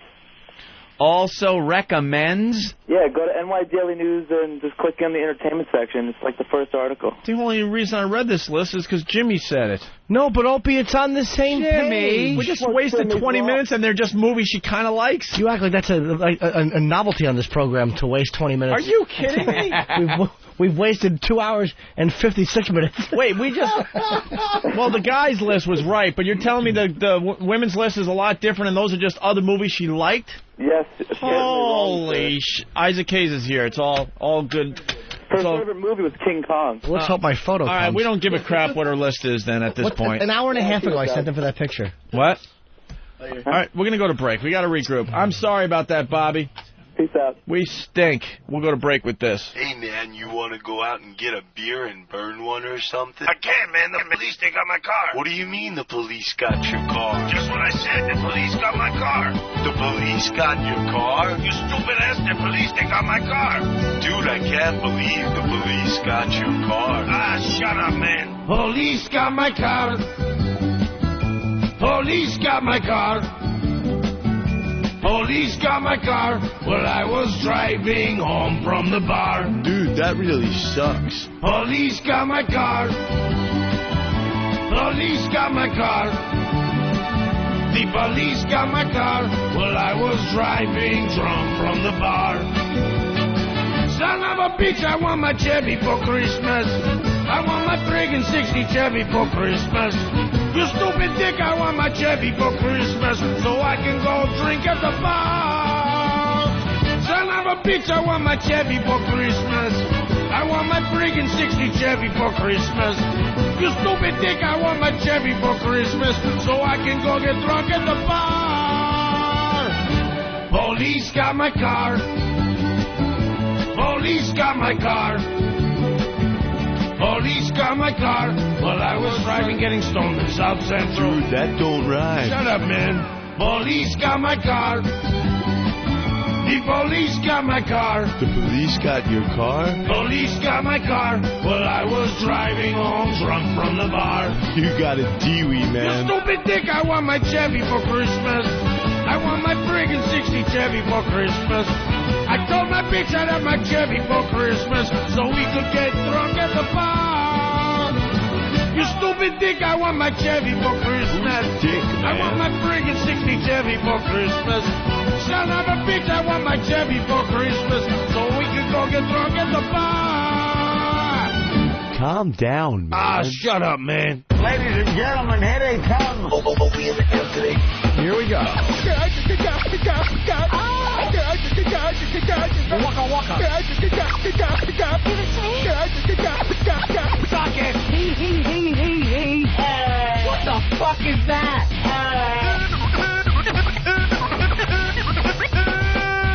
Oh, yeah. Oh, yeah. I like that. Oh, yeah.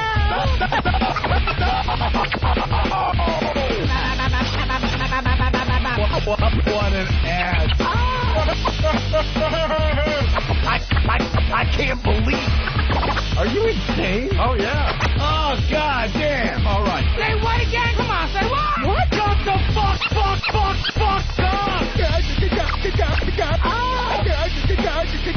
Give it to me. Fuck it. Hey. Oh, hey. Oh, hey.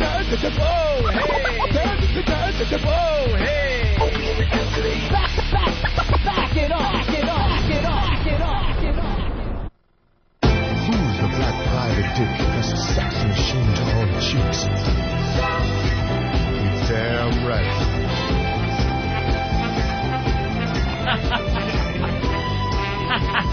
And we're back with the Opie and Anthony program. It's XM Satellite Radio. The O&A virus spreading across America. Thanks for your help with that. Damn right. Can you dig it? We have Isaac Hayes entering the studio as we speak. Best known as the voice of Chef on South Park. Is that his best known? Hayes was inducted into the Rock and Roll Hall of Fame in 2002.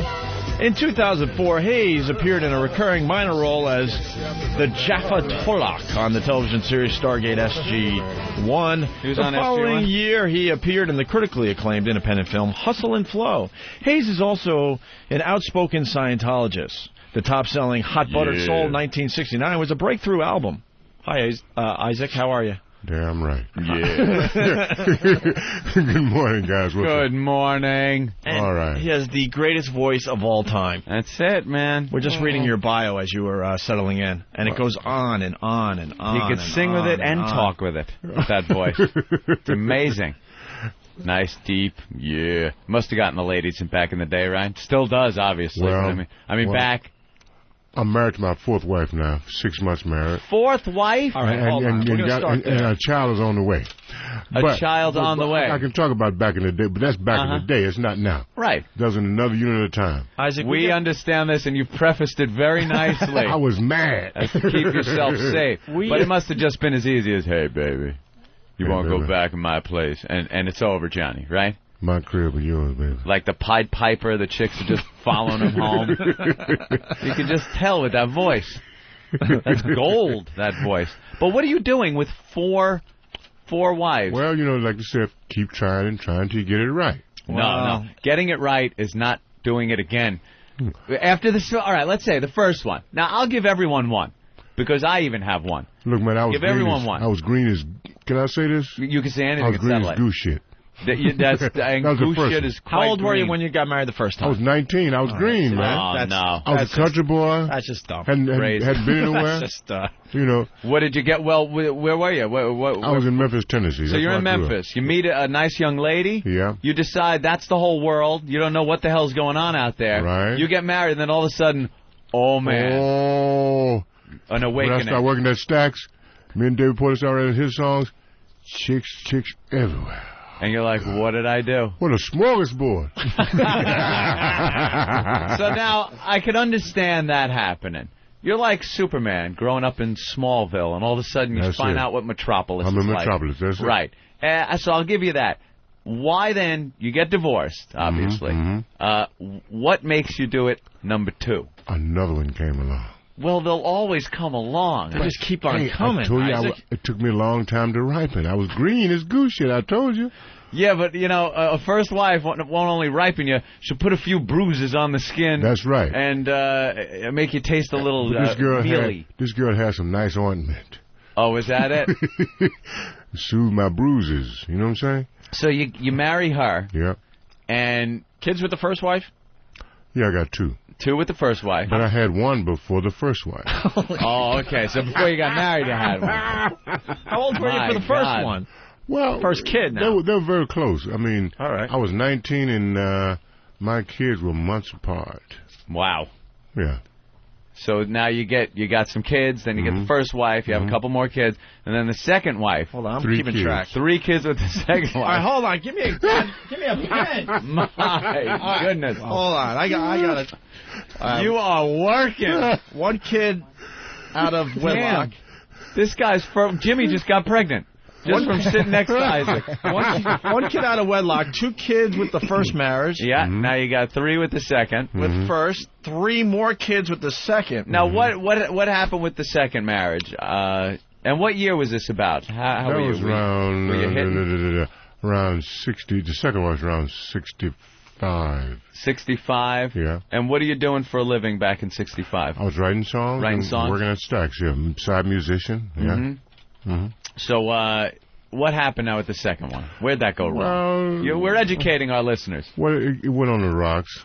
I don't want to go into detail. But, you don't need detail, but you know, this one really took my heart and ripped it out and jumped up and down. Stomped on it? Oh, man. All right. In other words, maybe a little karma came around, and because of what happened with the first marriage, the second one kind of made you feel a little, No, but look, I was good. I was green, let me tell you. Yeah. And like I said in Phoenix, hey, I did the right thing.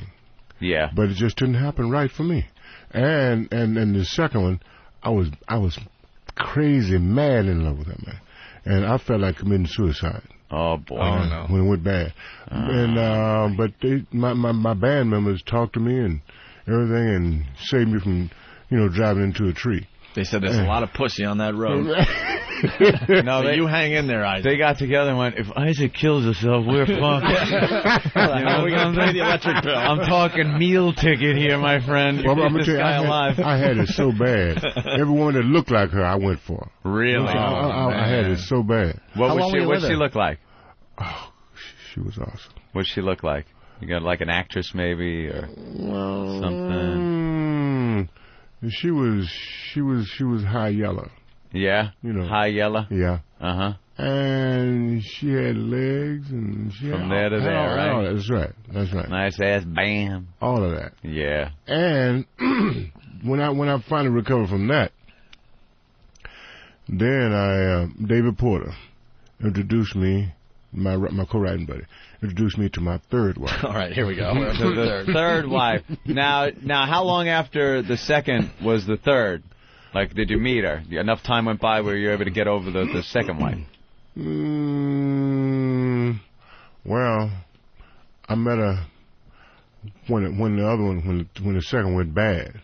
See, the brother needed something. Brother needed a life boy. You were so in love with this girl, but the morning took about a week. No. It was a long time. All right. And then when I met my third wife, I was straight. They was, come on, let's go with it right in D.C. Went and wrote. That's when we wrote a lot of hit songs for Sam and Dave. And I met him. David had a girlfriend already. She was a friend of David. Oops. No, he's a divorced man now. Okay. It's all safe.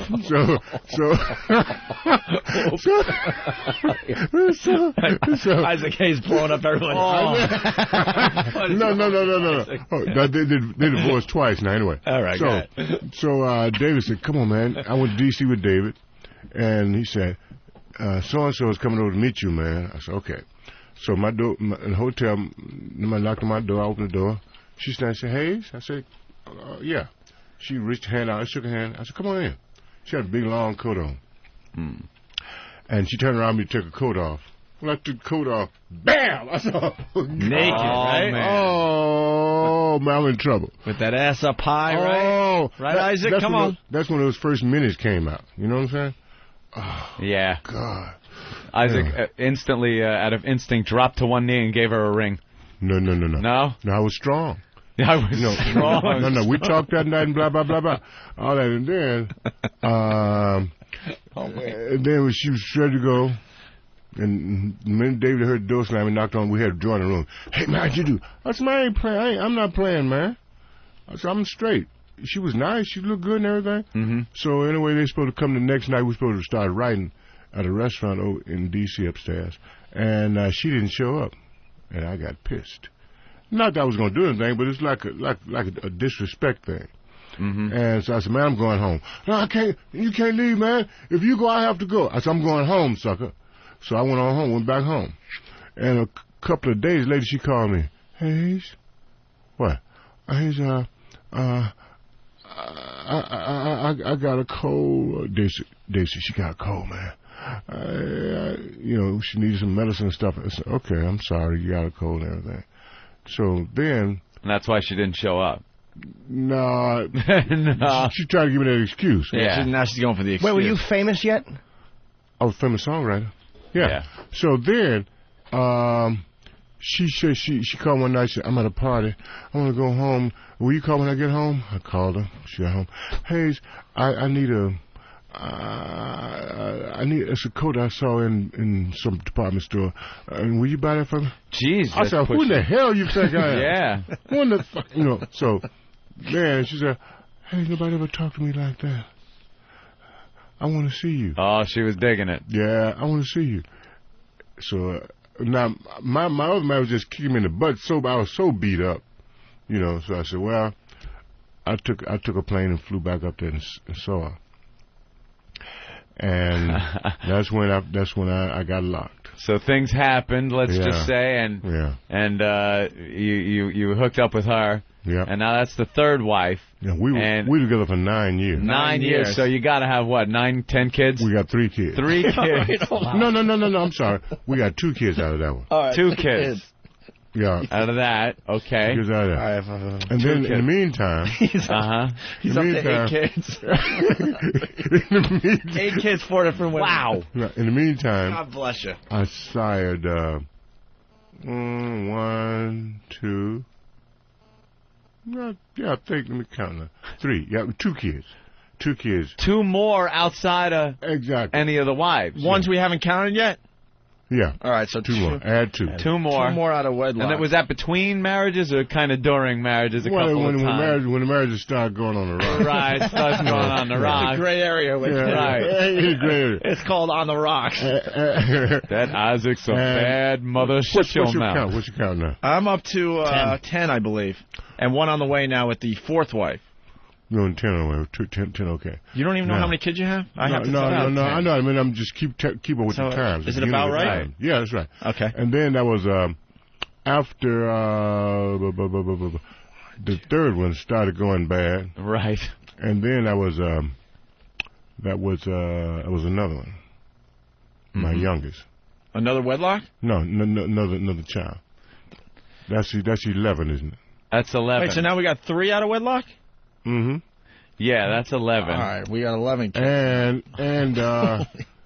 And I stayed single for a long time. Yeah. About 20 years. I said, I ain't never do this anymore. Never. But then I went to Ghana, West Africa.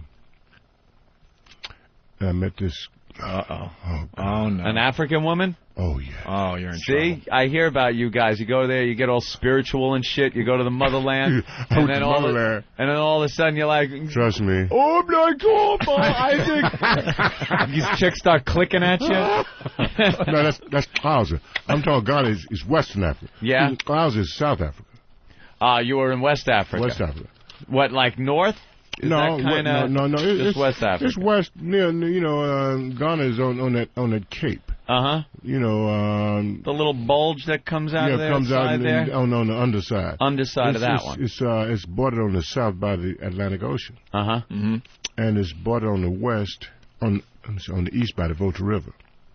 And they made me. I became a king over there. King Isaac Hayes. My name is Nene Cartel Council the First. That was in '92. No shit. When I saw this girl, man, I thought she was Indian because she had that look, man. And she was studying to become a aerobics instructor. She and another girl, and she was just dying. Isn't aerobics just natural over there? Got to run away from fucking lions and shit. like aerobics. It's called living. But trust me, it's not like it's not like a Tarzan story. None of that kind of shit. Those people are wonderful. And she took down her hair and shook her head, and I said, "Oh shit!" I fell down past her shoulders. I said, "Oh my God!" I was instantly smitten again. 20 years, you're single, and now you go to Africa, and now you're getting all tied up again. But this girl, she was. This is the one, tough. right, Isaac? Yeah, she made me wait. I mean, she put my ethics in. I mean, that was back in '92, and we just got married. Did she know who you were? No, she didn't care. I don't care who you are. Yeah. No, she had her head on straight. Mm-hmm. And you got one on the way with her, so that'll make 12 kids. 12 kids. With wow. And guess kids what? with one. And I got 2, 3, 4, 16, 5, 6, 7, 8 different women. I got 16 grandkids. 16 grandkids. 16 grandkids. And three great grands. Holy Call me John Appleseed. Yeah. No. Isaac, shit. how old are you? I'm 63. Wow. Holy, you don't look. Doesn't he look great? You don't look. Hell, I'm a health fanatic, man. Yeah, what do you do? He fucks all day. No, I'm telling you. No, I pull my ethics in, and I feel good about it. I'm straight now, and it took me a long time to find. Were you ever doing a lot of drugs or anything? No, At never some did point that. You never did. Thank God I never didn't have time to do drugs. Yeah, right. You want to do some drugs? Fuck that. Gotta have sex over here. Gotta make another kid. Okay. Never fell into the drugs though. No, never did. Good. See, because working backstage behind the scenes, David Porter and I, we saw various artists and saw how artists did and saw how destroyed their lives. I said, no, I'm never going down that road. Mm-hmm. Never did. What are the rumors now about them doing more work with you and Donald Pleasance? Any? Donald Pleasance? Escape from New York, Donald? Yeah. No, Donald dropped his body a few years ago. Oh, he died? I didn't know Pleasance has died. I didn't know that. Somebody died, Jimmy? Yeah. I didn't know that. Jesus. I didn't know that. Yo, Jimmy. I didn't know. I like that. Isaac. Jimmy knows nothing. Jimmy's been to Mars or something. He took a vacation. No, because He is so self-centered that unless it's been involving him directly, he has no clue. That's a piece of work that I love very much, and that dummy right there was telling me that they were actually thinking of doing a sequel, and I'm like, Like really? they couldn't do it without Donald Pleasance. Wait, now you took what E-Rock told you. You were trying to make it your own. It bombed, and now you're going to blame E-Rock. No, but that was what... that was No, they did the second Escape from New York. Escape from L.A. Yes. Yeah. And I tried to get into that one, but I'm glad I didn't. Yeah, that wasn't as good as the first one. You were very good. Let's go to Darren. First film. Darren, what's up? What's up, Owen? Hey, Darren. On, Jimmy? Hi, Welcome fella. back, bro. Thank you. Listen, my question is for Isaac Hayes. Yo. What are your child support payments like? Or do you pay child support? I've gone through that. Oh, man, I got three, and I'm like... It cost me a fortune, I'm man, doing trust the me. math over here. Now, it's a good thing that some of them are kind of aged out, but then you go and get back into the frying pan. Yeah, but, I never was a deadbeat dad. I took care of all my kids. I know where they are. That's I beautiful. stay in touch with them. And I even give my grandkids gifts for Christmas. In fact, the kids are grown now, so I give my grandkids gifts. I'm into literacy and education. So I buy them gifts from Toys R Us, the little ones, and the older ones I give them gifts from department stores, and I give them all gifts to bookstores, because I want them to read. Mm-hmm. And I just make sure they're literate. All right. Thanks, Darren. All Okay. right. Let's go to Tony in Wisconsin. Tony. Hey, my question is for Isaac Hayes. Yo. Hey, what did you think? You're a Scientologist, right? Yeah. Okay, what did you think about when Matt and Trey did that episode on South Park about Scientology?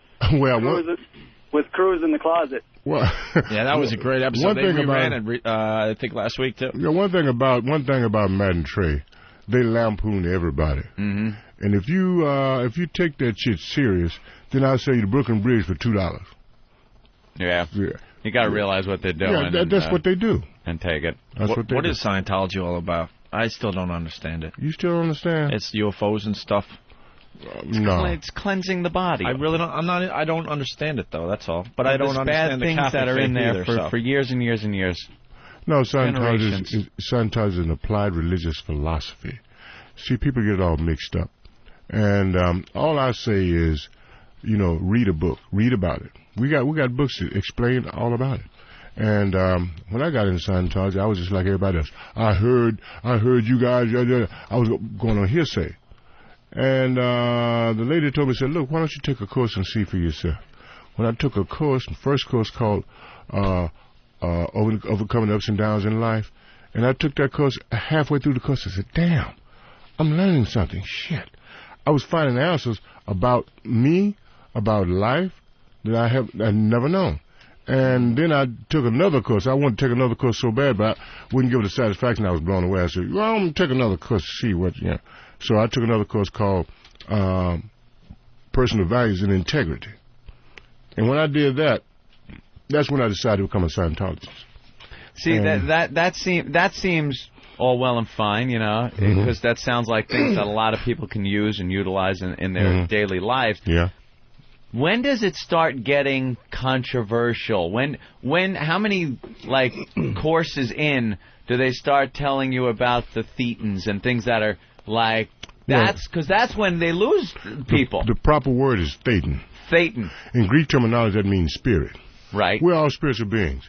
The bodies is just mess, matter into space and time, the physical universe. But we are all spiritual beings, which the spirit never dies. Mm-hmm. Mess is just like this paper here, or like the desk we're sitting at. That's all messed. But the spirit stays. And where does it go when we die? The spirit just doesn't go anywhere. It doesn't go anywhere. We just pick up other bodies. I ain't gonna get into all that, but that's what happens. Man, I want to get into sort your like body with all the women you're banging. Yeah, I believe in reincarnation. Yeah. Yeah. Is that part of the Scientology philosophy of reincarnation? Yeah. It is. But it validated my theory because I believe in reincarnation before I heard about Scientology.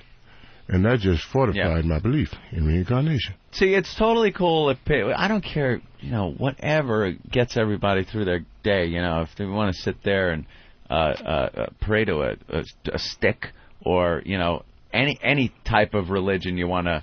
No, but see, somebody talking about a stick. As long as it makes you happy. Yeah, but that's bullshit. About to pay to a stick. No, see, people come with all kind.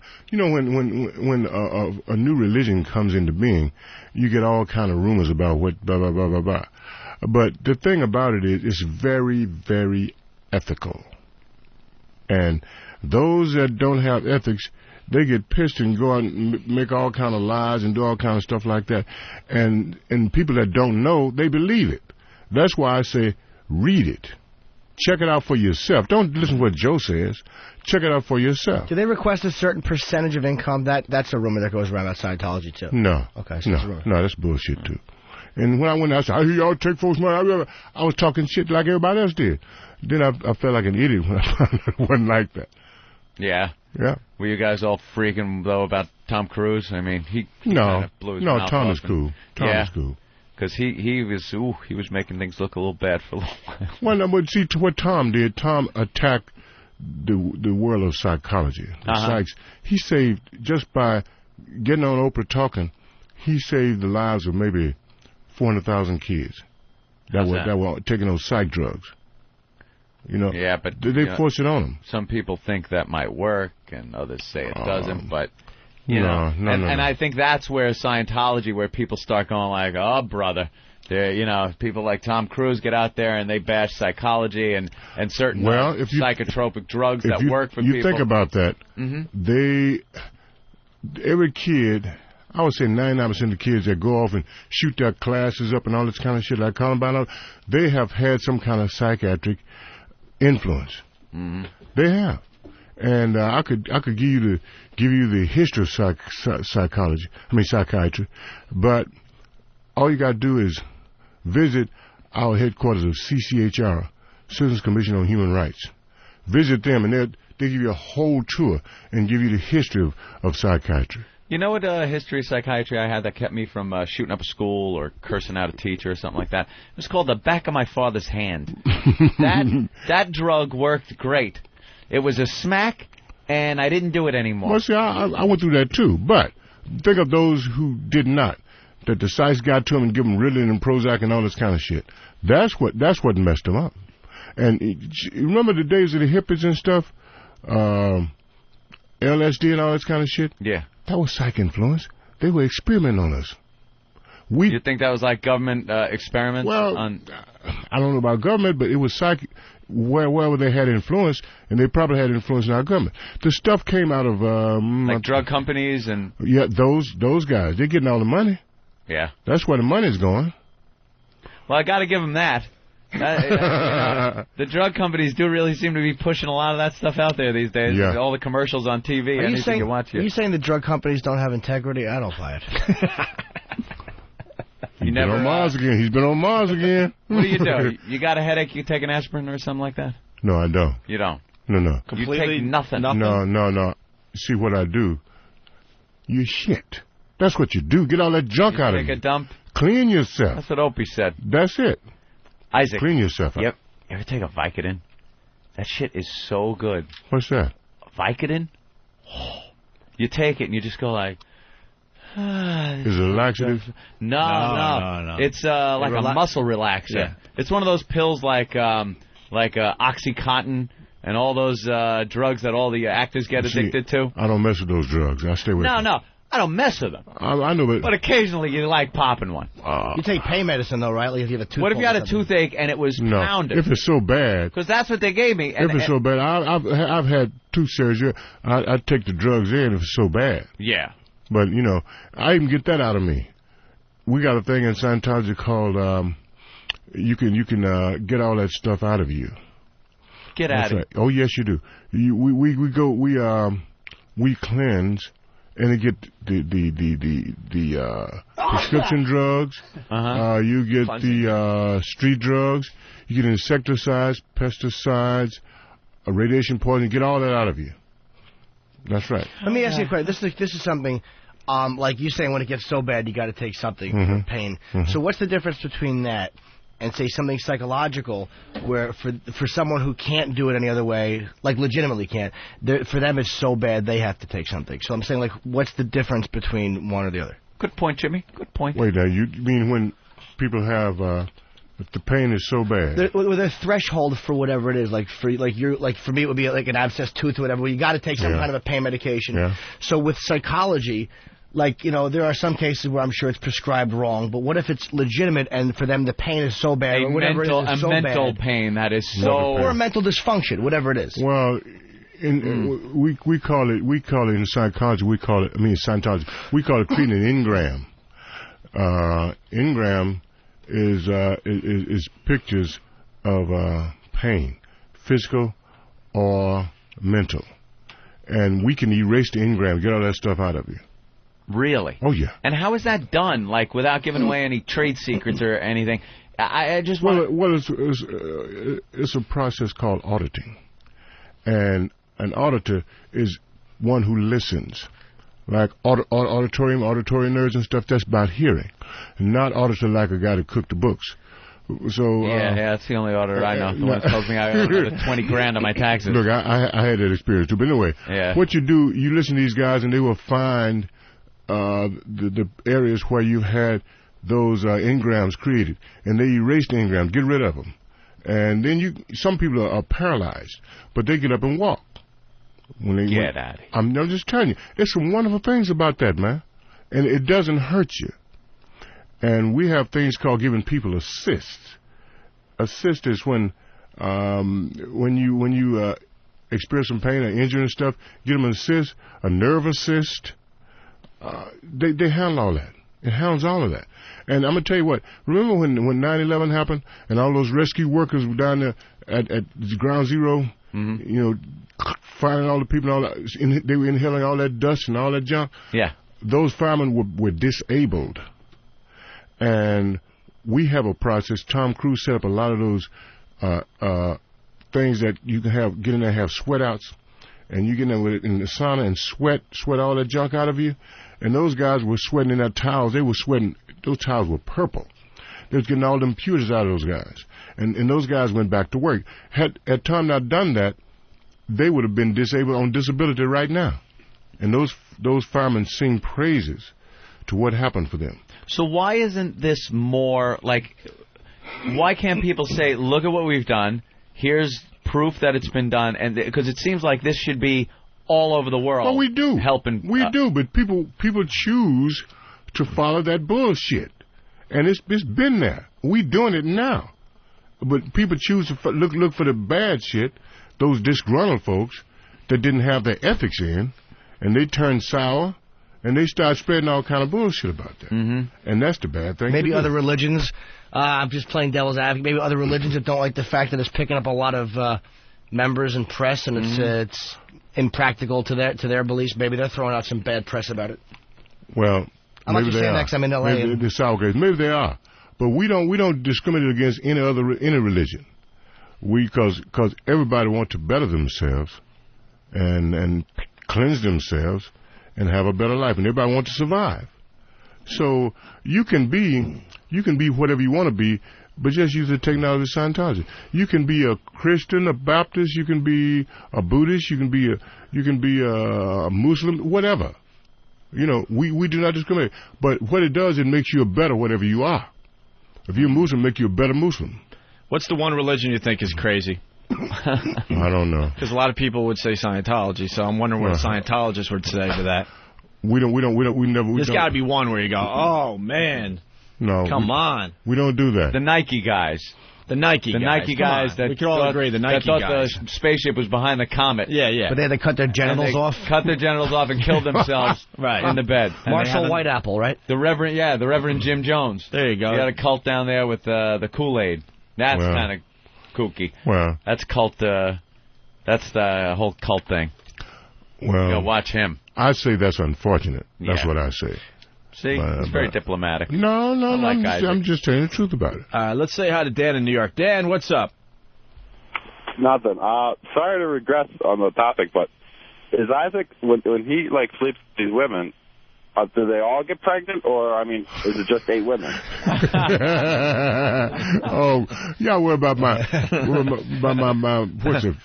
I was wondered if every girl you've slept with has had a kid. No. There've been a couple where you went, whew. Do you believe in the birth control? Because I was going to say. Yeah, I believe it doesn't feel birth control is it's for pussies. Put it out. Would you eat a steak wrapped in plastic? Of course not. We wouldn't taste it. Doesn't taste good. I might if fucking 40 other steaks would show up if I didn't. But when I was doing all of that, you know, I didn't know any better, and I was living that kind of life. And sure. You're 63. How old's your fourth wife? She's 35. There you go. Brother kind of riding the cradle in there. No, but okay, but it's just cool. You know. Now, you live here in the States? Yeah, I live in... You brought her over from Africa? Yeah. And how did she... did she have to adjust? What did she think about America? I brought New York first. Wow. And, she was looking at the skyscrapers and stuff. Oh, yeah. But, she adjusted very well. Yeah. She did. And she's cool. She found your credit card. She's doing well, right? No. Let me tell you about that. Probably just the opposite. That's what I found great about her, because she didn't get hung up in the material stuff. Right. And to tell you the whole thing, when her brother found out I was in Ghana, he said, "You out here? Do you know who that is?" She said, "I don't know. I don't care." He ran in the house and got an LP. "Is this the guy you?" She said, "Yeah." That's so, but all that stuff did not faze her. No, and that's what got me, because I remember when Eddie Murphy on one of his albums, he said, "Oh, the Goonie Goo Goo." I'm going to find me somebody who don't know how to spell alimony. Go to Africa and find some zebra bitch, zebra riding Goonie Goo Goo bitch. But he said it in joke, in jest, but. The thing is that my wife she's not caught up in material stuff. That's cool. And tell you, she was studying 2 years before I met her. She was studying to become a nun. So really? That was clean. Wow. You cleaned her off. That must be some junk you're sporting there to get a girl out of the nunnery. No, she left before she met me. Oh, yeah? I wouldn't do that. Wasn't like, oh, I found a new god. Isaac Hayes is sporting. That's quite a cock that makes you walk away from eternity. That was a good one. Damn, Jimmy. What do you got here now? Ultimate Isaac Hayes. Can you dig it? Mm-hmm. All right, look at that. Wow. Well, what happened? Is this a recent picture of you? No, I did that in '76. Hey, really look, I can take my shirt off now. Well, I'm not too bad. But you look like I can't tell. Yeah, that's why I have to ask. You look exactly the same. Well, You're not aged. That shot was done in '76 after Dionne Warwick, and I did a closeout concert at up in outside of San Francisco. Damn. At Theater and Around, and we had to go in San Francisco for this photo shoot. We were tired, man, and that was done at about 4:00 in the morning by Norman Seif, the great photographer. He did those shots, and I'm still holding up. Yeah, hell yeah, man. And look at those glasses, with those monograms on the glass. You can tell it's dated.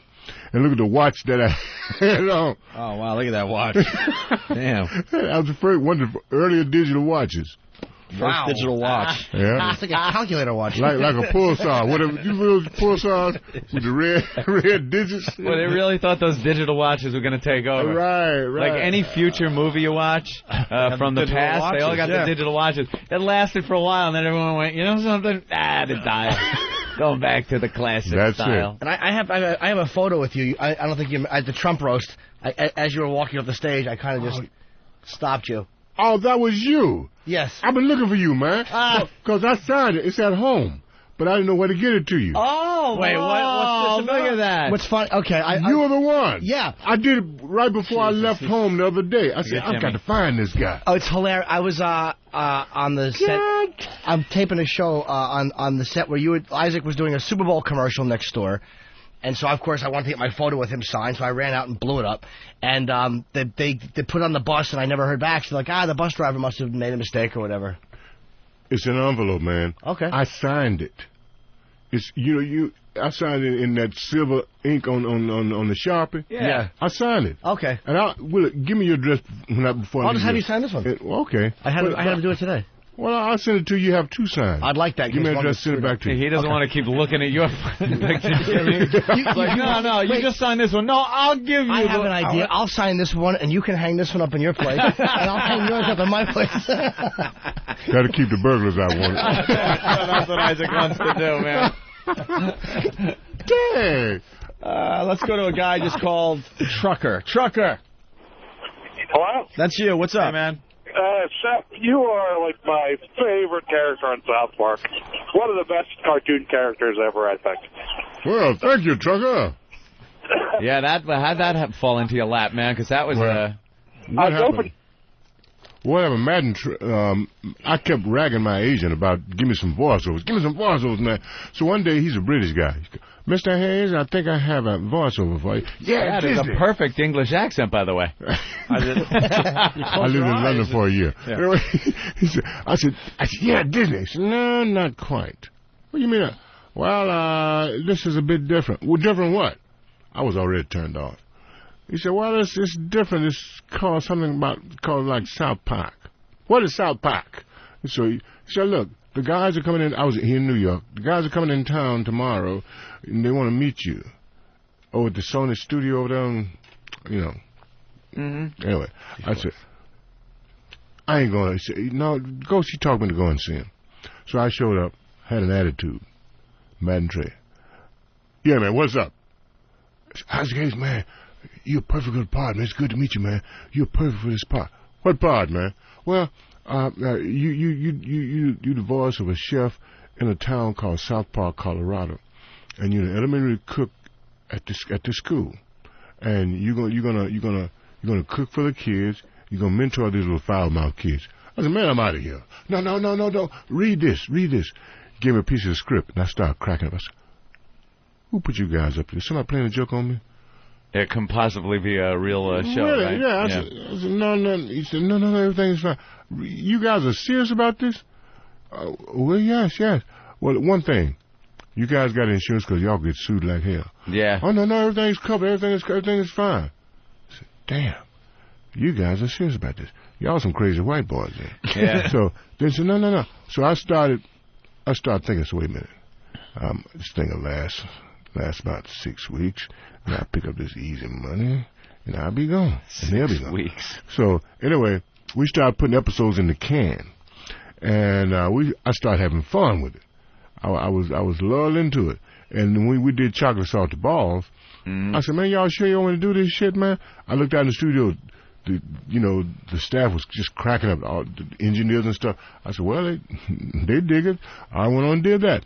And then we got so many in the can, when the air date was announced, I said, oh, shit, I'm getting in trepidations. Oh, shit, I got to sneak out of town like a flasher. We're going to send my friends. But when the thing aired, the ratings went through the roof. Mm-hmm. And every subsequent episode after that kept getting higher. And I went to autograph signing at a video store up in Connecticut. When the limousine pulled up, lines were around the block. I said, hey, man, what these people ever hear you, Mr. Hayes? What? I went inside. people had Hot Butter Soul albums, they had Shaft albums, Be Continued albums, all that kind of stuff. And then the younger people, they had little kids with that Chef dolls. Mr. Hayes, will you sign this T-shirt? Will you sign around this little shirt right here? Blah, blah, blah. I said, damn. That's when I realized that South Park had spread my fan base from 6 to 96. Yeah. It took off, man. Yeah. And this is our 10th season. It's amazing. Would you believe it, man? Yeah. It's awesome. Unbelievable. Were you friends with Richard Pryor? Oh, yeah. You know? Yeah, I knew Richard. Richard was a very wonderful, generous guy, man. And I'm going to tell you because one time when I was living in Atlanta, I had some financial problems. And Richard, we had the same limousine driver. And Richard gave me $10,000. I knew who it was. It was an anonymous donor. And it took me a year. The limousine driver said, Mr. Hayes, you know that money you got about a year ago? That was Richard Pryor. He didn't want you to know that. Richard was like that. Just gave you $10,000. Yeah. He was cool. Damn. He was cool. Wow. He did a lot of things like that, but he just didn't want to make a big fuss of it. Yeah, you know. Oh, now getting back to South Park, on this album, we got 3 discs on it, 2 are CDs, and the third disc is a DVD. Mm-hmm. It's got scenes from footage from Watch Stacks. That big thing that we did, Stacks did in L.A. Yeah. And so I'm doing Shaft, Rolling Down the Mountainside, and Soulsville. Wow. And Chef is doing Chocolate Salted Balls on the DVD. Yeah. That's cool. Oh yeah. And we also have a lot of tunes on there that were not released. I'm singing that. I'm doing a gospel tune. Operation Push. I'm singing His Eyes on the Sparrow. It's my granddad's favorite song. I'm doing that. From Beretta.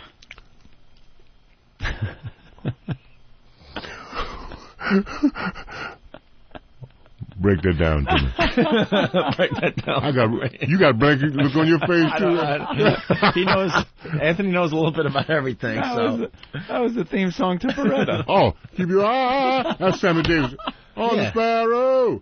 But that's an old gospel song. Yeah. That's the latest thing on Beretta. Wait, that was he did it originally? No, Sammy Davis Jr. No, Sammy did but that. You did a version of that. This is not Sammy. Now I'm confused. This is an old gospel tune. That's an old gospel. You know, why should I feel discouraged? You know, like that.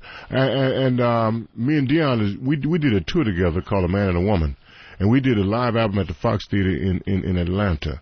And one of the tunes we did was a unique rendition. We doing it at the same time. I don't know who the hell arranged that, but it was awesome arrangement. She did what's it? I Said a Little Prayer for You, and I did By the Time I Get to Phoenix, and we sing it together. And they worked together? It works together, man. Who the hell thought that would work? I don't know, but it worked, and the artist loves it. And that's on one of the CDs. Yeah. And a lot of my stuff, I did a tune, instrumental called The Men, because I scored a trilogy, 3 different things on television, and it's called The Men. It's awesome. I mean, it's all kind of goodies on there, man. Isaac's keeping busy, man. Yep. And it's called Can You Dig It? Yeah. The Ultimate Isaac Hayes. Yeah, see, Concord Records bought the Stax catalog from Fantasy Records. And you gave up on morning radio? You were doing morning radio here in New York. New York at Kiss FM. Yeah. But, you know, after 9/11, my kids kept saying, come on back home, come on back down here, blah, blah, blah. So they kept me a week longer. No, let me see. They kept me a month longer, trying to get me to sign up again. I said, no, I'm going back home. You were done with it, huh? Yeah, because I got a radio show in Memphis, 103.5, and it's just an evening show. See, morning radio kicked my butt. I did it for 5 years, and that kicked my butt. I loved it. I really loved it. We had a great team. But it's time to go back home. It's time to go back to Memphis. Yeah. All right. It's Isaac Hayes, the Ultimate Isaac Hayes CD and DVD. It's Can You Dig It? It's out in stores right now, right? Yep. And I think we're going to go to break with Chocolate Salty Balls from you. Yeah. All right. What's up, I man? can dig it. Oh, Ben's just walking in. Isaac Hayes, thank you so much. Thank you. Hey, fellas, it's been great hanging with you guys, man. Thanks, man. All right, we'll go to break with this.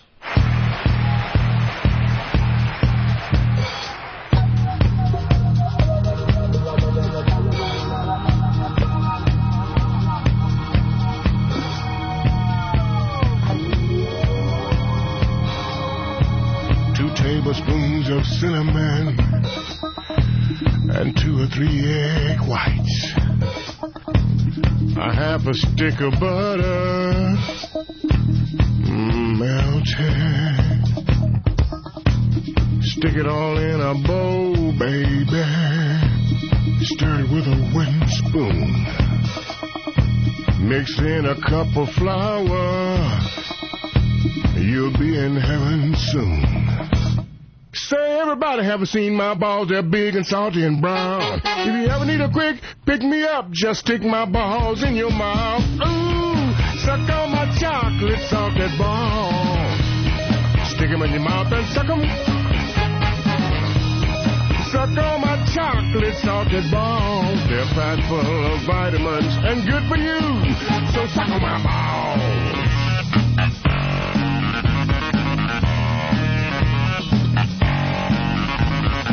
A cup of unsweetened chocolate and a half a cup of brandy. Then throw in a bag or 2 of sugar and just a pinch of vanilla. Breathe up the cookie sheet, 'cause I hate when my balls stick. Then preheat the oven to 350 and give the spoon a lick. Everybody haven't seen my balls, they're big and salty and brown. If you ever need a pick-me-up, just stick my balls in your mouth. Suck on my chocolate salted balls. Put them in your mouth and suck them. Suck on my chocolate salted balls. They're packed full of goodness, high in fiber. Suck on my balls.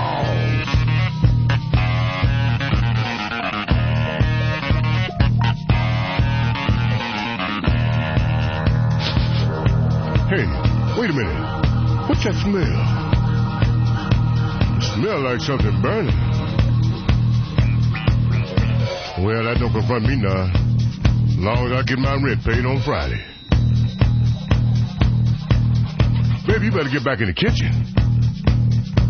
'Cause I got a sneaking suspicion. Oh, man, baby. Baby, you just burned my balls. My balls on fire. How much, baby? My balls are burning. Give me some water. Put some water on me.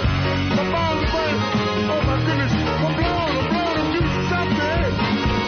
Ooh, suck on my chocolate salted balls. Put them in your mouth and suck them. They're on fire, baby. Suck on my chocolate salted balls. Put them out, baby. Blow them.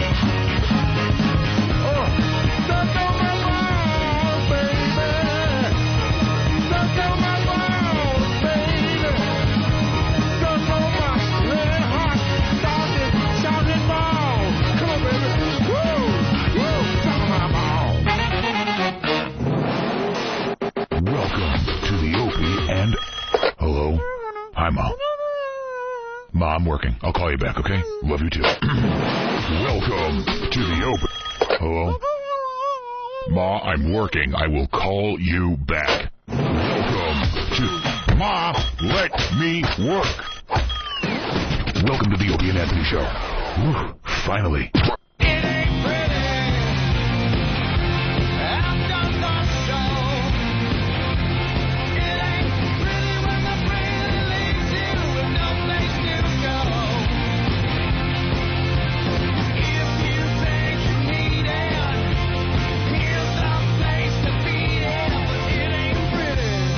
That's the latest from NXS, Pretty Vegas, on the Opie and Anthony program. By the way, just one quick reminder. Looking for a gift this holiday season? Yes. This Christmas season? What should people do, Opie? Opie and Anthony gear. O&A gear. We got the Opie and Anthony Spread the Virus T-shirts, the Pest T-shirts. We got now winter hats and other things.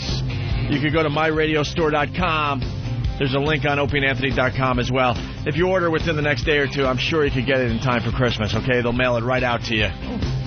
What's up, Jimmy? I don't know if I wanted to plug for Mr. Hayes. We'll be on Conan tomorrow night, so if you guys want to see he's going to be Isaac doing Hayes, Shaft. Conan. he will be on Conan He is tomorrow. just still talking out there. He's a really nice talking guy. and talking and talking. He's I a see great guy, Earl actually. Is Earl getting his coffee? Very nice guy. I see Earl out there by the coffee machine, and I know How Isaac funny would is it be out if he there. just hated Earl and hit him? Oh, Earl's loved him for so many years. So disappoint Earl. If Earl's face just bugged him and he slugged Earl right in the mouth. I don't like you. Boom. No reason. People want an update on the restaurant in Huntington. How's that going? It's going. We're dealing with the town right now. Oh no, you got Hopefully, issues like that? We got some issues on the restaurant in Huntington. That you have to deal with? You're Opie. We got issues. Stop by and say hi to my brother. It's on what's that road there? It's Hempstead. That road. It's 110 that turns into what? New York Avenue, I guess. Is that it, or New York? When you Avenue's go the down, other it one? turns into It's what? New York Street. Avenue. Is it New York Avenue when you get closer to Main Street? Yeah. It's like 2 blocks from Main Street in Huntington. It's it's pretty much near Blue Hanu and all that. Next to Lola's. When can we expect the big opening? Because I want to be down there. It's for the big building grand that opening. has the paper, the brown paper over the windows. That's the restaurant we're opening. Oh, you opted for brown paper, not the white shoe polish. Yeah. So people can write "fuck." It looks beautiful inside. What's the name of it? I'm not sure. Les Gregs. It might be called Riley's or something like that. Riley's. That's good. No connection to the actual celebrity to get people in there. What the hell is Riley's? It's terrible. It might be called because it's my brother's. Oh, Lamadas. It's my brother's deal. It's his. Okay, then how about this? Ope's brother's place.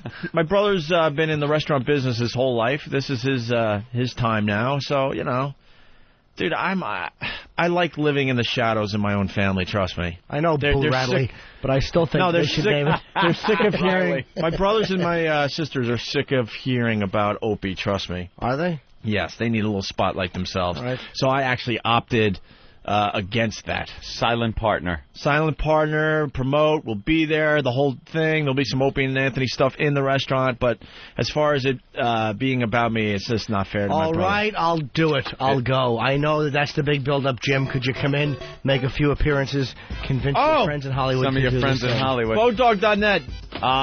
We love it. Bodog.net, the place to go to learn how to play the fine game of poker. Coming soon to the Opie and Anthony show, a whole show dedicated to betting, and maybe Bodog.net could get involved. They Who knows? can get involved. Bodog.net going to teach you the real lessons of poker, how to bluff, how to bet, tips on hand selection. That all comes into play when you're playing poker. It's not as easy as they make it look on TV, fellas, and you're going to lose a boatload of cash unless you go to Bodog.net, BODOG.net. Learn how to play poker. It's free, it's fast.